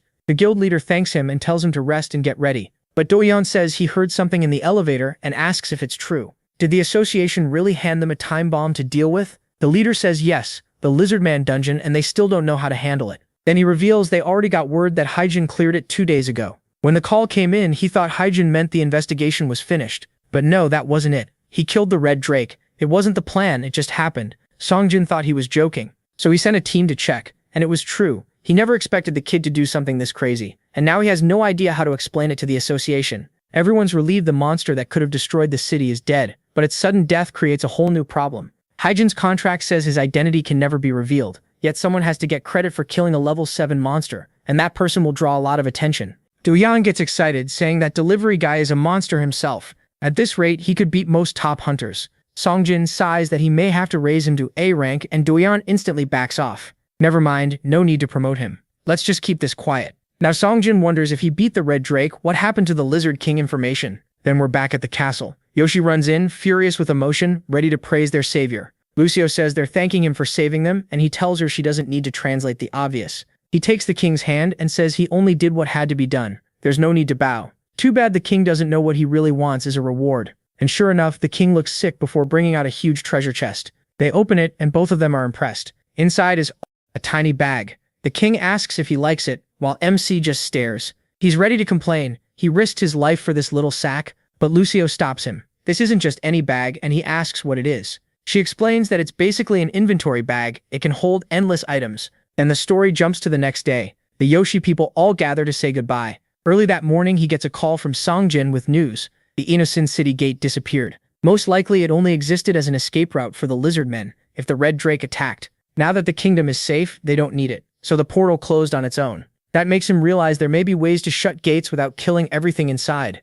Maybe humans and monsters don't always have to fight, or maybe that's just wishful thinking. While he's thinking, Suvin congratulates him and says the reward he got should be really useful. He agrees, then asks if she's satisfied. She used rare potions and got nothing back. She says she'd never join something without gaining something from it. Then he notices she's hiding something on her arm. Little thief. He asks what it is and where she got it. She doesn't answer. She just walks off, saying she enjoyed their time together, and thanks to him, she got exactly what she wanted. Just like that, she's gone. And he thinks a thief is always a thief. But that's not his problem anymore. It's time to go home. Lucio asks if they're leaving now, and he says not yet. First, he has to collect what he's owed. Here comes 8 billion. Stangen says they'll study the Red Drake's whole body and send him part of the profits. He'd forgotten monster corpses are worth a ton. He's so used to doing deliveries that he forgot this can be the best part of a dungeon. From now on, maybe he shouldn't leave any monster behind. Lucio asks why he's so excited. Then she smells chicken. He thought she didn't want any earlier, but now she's desperate to eat. He gives her a soda, but she ignores it and burns her tongue anyway. He wonders if Lucio died of hunger in a past life.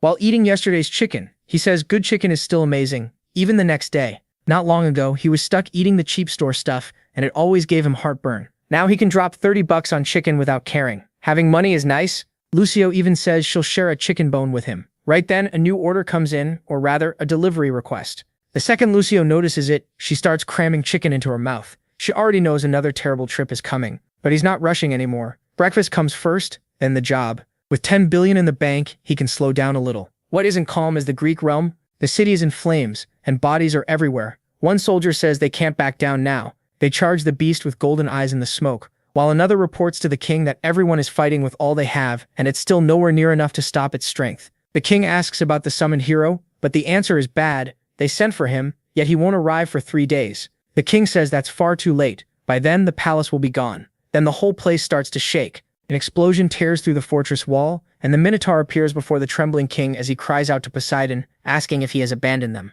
Back at Hephaestus' house, the boy wonders why he isn't there, and Lucio guesses they came late. He blames Lucio. She insisted on making chicken thighs in the air fryer before leaving. Then he realizes his phone has been ringing non-stop, so this might actually be urgent. Just then, Lucio glances behind her, and Hephaestus walks up looking angry. So he finally made it. The boy stiffens and awkwardly asks if they need a delivery. The protagonist reminds him this is urgent, and says the job won't be easy. They'll talk about it inside. The idiot just nods. Once they're seated, the dwarf admits this is a huge problem, and he barely knows where to begin. The MC tells him to start anywhere. He'll try to follow, but he's more nervous than ever. MC almost never hesitates, so this has to be dangerous. Then Hephaestus brings up his talk with Freya. The boy remembers the story about the realms being split into 7 parts. The dwarf says he hoped the Olympians and the others could handle this, but things have only gotten worse. The invaders have already reached places even the gods can't enter. At the Olympian Council, they learned more. These creatures aren't only invading myth realms, they've crossed into the human world too. The source of this disaster wasn't limited to the higher realms.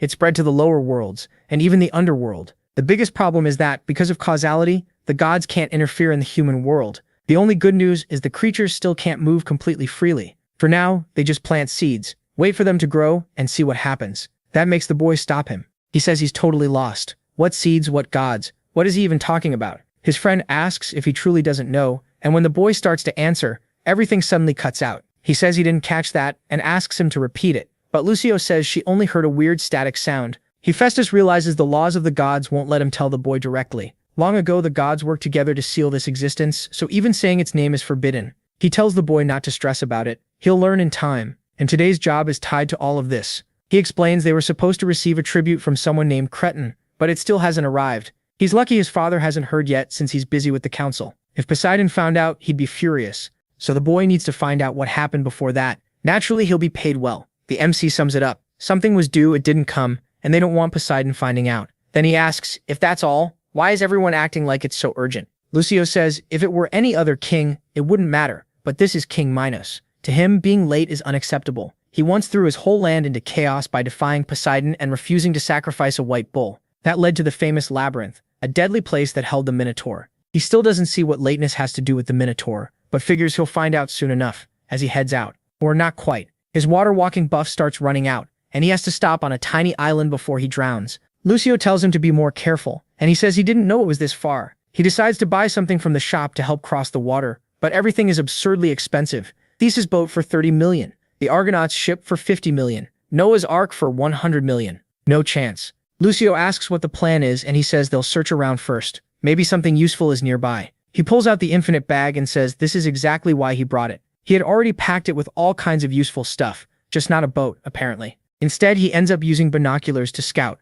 That's when he spots a temple in the distance with smoke rising from it. He thinks it could be a stop on the way to Cretan Island. Then a soldier suddenly appears in view, demanding to know who they are. A bunch more show up too, asking why they've entered this land. The boy tells them to relax, he just needs a boat to reach Cretan Island. One soldier gets mad and asks if he even knows where he is, but then someone stops him with a hand on his shoulder and says he'd like to hear the boy out first. The MC thinks the guy looks suspicious, then realizes it's actually Theseus, another famous legend. This time the boy seems to know who he is, and Lucio quickly adds that Theseus is the hero who defeated the Minotaur. He was also the only one to escape the labyrinth, later became king of Athens, and went on many adventures with the gods' help. Theseus says that outfit gives him away. He must be the divine delivery man he's heard about. Seeing the boy react, he knows he guessed right. Not many people dress like that. He says he heard of him from Jason of the Argo Company, and the boy remembers that's the captain who asked him to deal with the sirens. Still confused about this rising hero talk, he asks what people are saying. Theseus says everyone knows about him now. He invaded the siren's nest,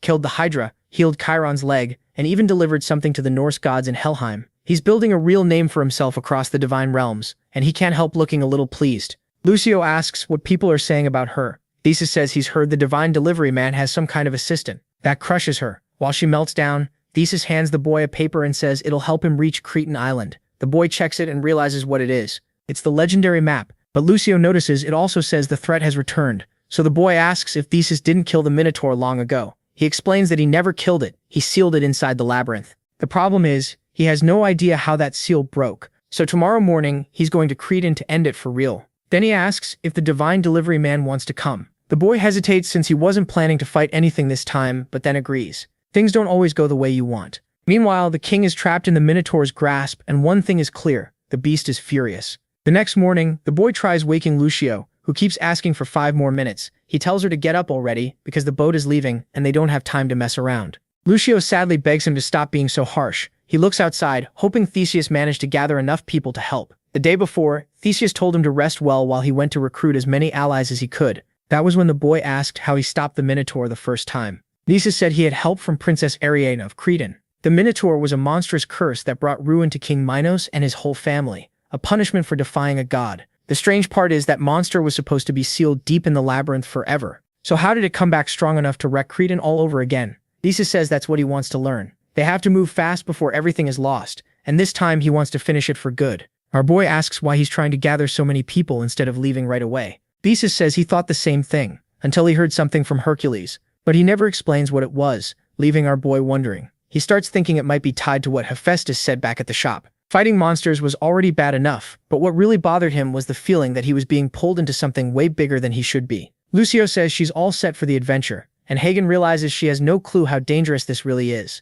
At the docks, soldiers load crates onto the ship as our boy calls out to Theseus. The hero jokes that he thought he'd have to wake him up, since Lucio keeps saying Hagen sleeps too much and is lazy. He tells them it's fine and to get aboard they can meet the others later. Our boy is blown away by how huge the ship is. It really looks like something out of an anime, and Theseus proudly says that makes sense. It once belonged to a legendary hero. Our boy asks what Lucio just said, but she insists it wasn't her this time. Now he's confused, because that annoying high-pitched comment sounded exactly like something a nymph would say. Then someone says that's just how a country nymph reacts, and our boy turns around to see what is basically Lucio 2.0. The guy is like a short version of Lucio, and somehow she knows him. She calls him Luvor and says it's been a long time. Lucio gets all happy to see him and says she never thought he'd be helping Theseus, but Luvor pushes her face back and tells her not to get close. They're not friends. This is only the second male nymph our boy has seen, and now he realizes Lucio wasn't lying when she said she was tall. Then someone asks why Luvor is still standing around. It's Theseus, telling him to take the guests to their rooms. Our boy apologizes and says it's not Luvor's fault. He has a troublesome nymph too. Theseus brushes it off and tells them to get ready, because they're leaving now. Our boy asks Luvor to show them the rooms, but the poor guy is still recovering after Lucio roasted him and smacked him. Inside the ship, they find out their room is actually pretty nice. Luvor thanks our boy for not telling Theseus that he was fighting, and he says, no problem. If he's friends with Lucio, then they're friends too. And just like that, the two start arguing again. Luvor just sighs, gives in, and leaves looking a little down. Our boy thinks that's odd and asks if Theseus treats him badly. Lucio explains that nymphs are basically treated like servants. It's not that Theseus is cruel, it's that our boy treats her differently. Hagen figures that's because in old myths, slavery was seen as normal. For someone from the modern world, that makes zero sense. Soon the ship sets sail, and as they head out, Theseus quietly says he never thought he'd enter that labyrinth again. When they reach the city, the soldiers get off the ship, and our boy is stunned. The whole place is destroyed. More rubble than city. Worse, the dead all look like they went through something horrible. Theseus says this has to be the Minotaur's work, and for now they need to search for survivors. Lovor points ahead and says at least one building is still standing. It's the Temple of Poseidon. Since this whole disaster was said to be the god's punishment, the beast probably didn't dare go near it. They head toward the temple, but there's already a trail of blood leading to the doors. Theseus opens it, thinking the Minotaur might be inside, but instead he finds a crowd of desperate survivors. The people get emotional when they see Theseus, and he's relieved that some of them made it. The survivors are quickly escorted back to the boats, and our boy feels a little better, knowing not everyone was lost. Then an old man comes up behind him and says he has important news. The Minotaur took King Minos hostage. Our boy asks where it took the king. And come on, obviously to the deepest part of the labyrinth. And the real problem is, the longer they wait, the harder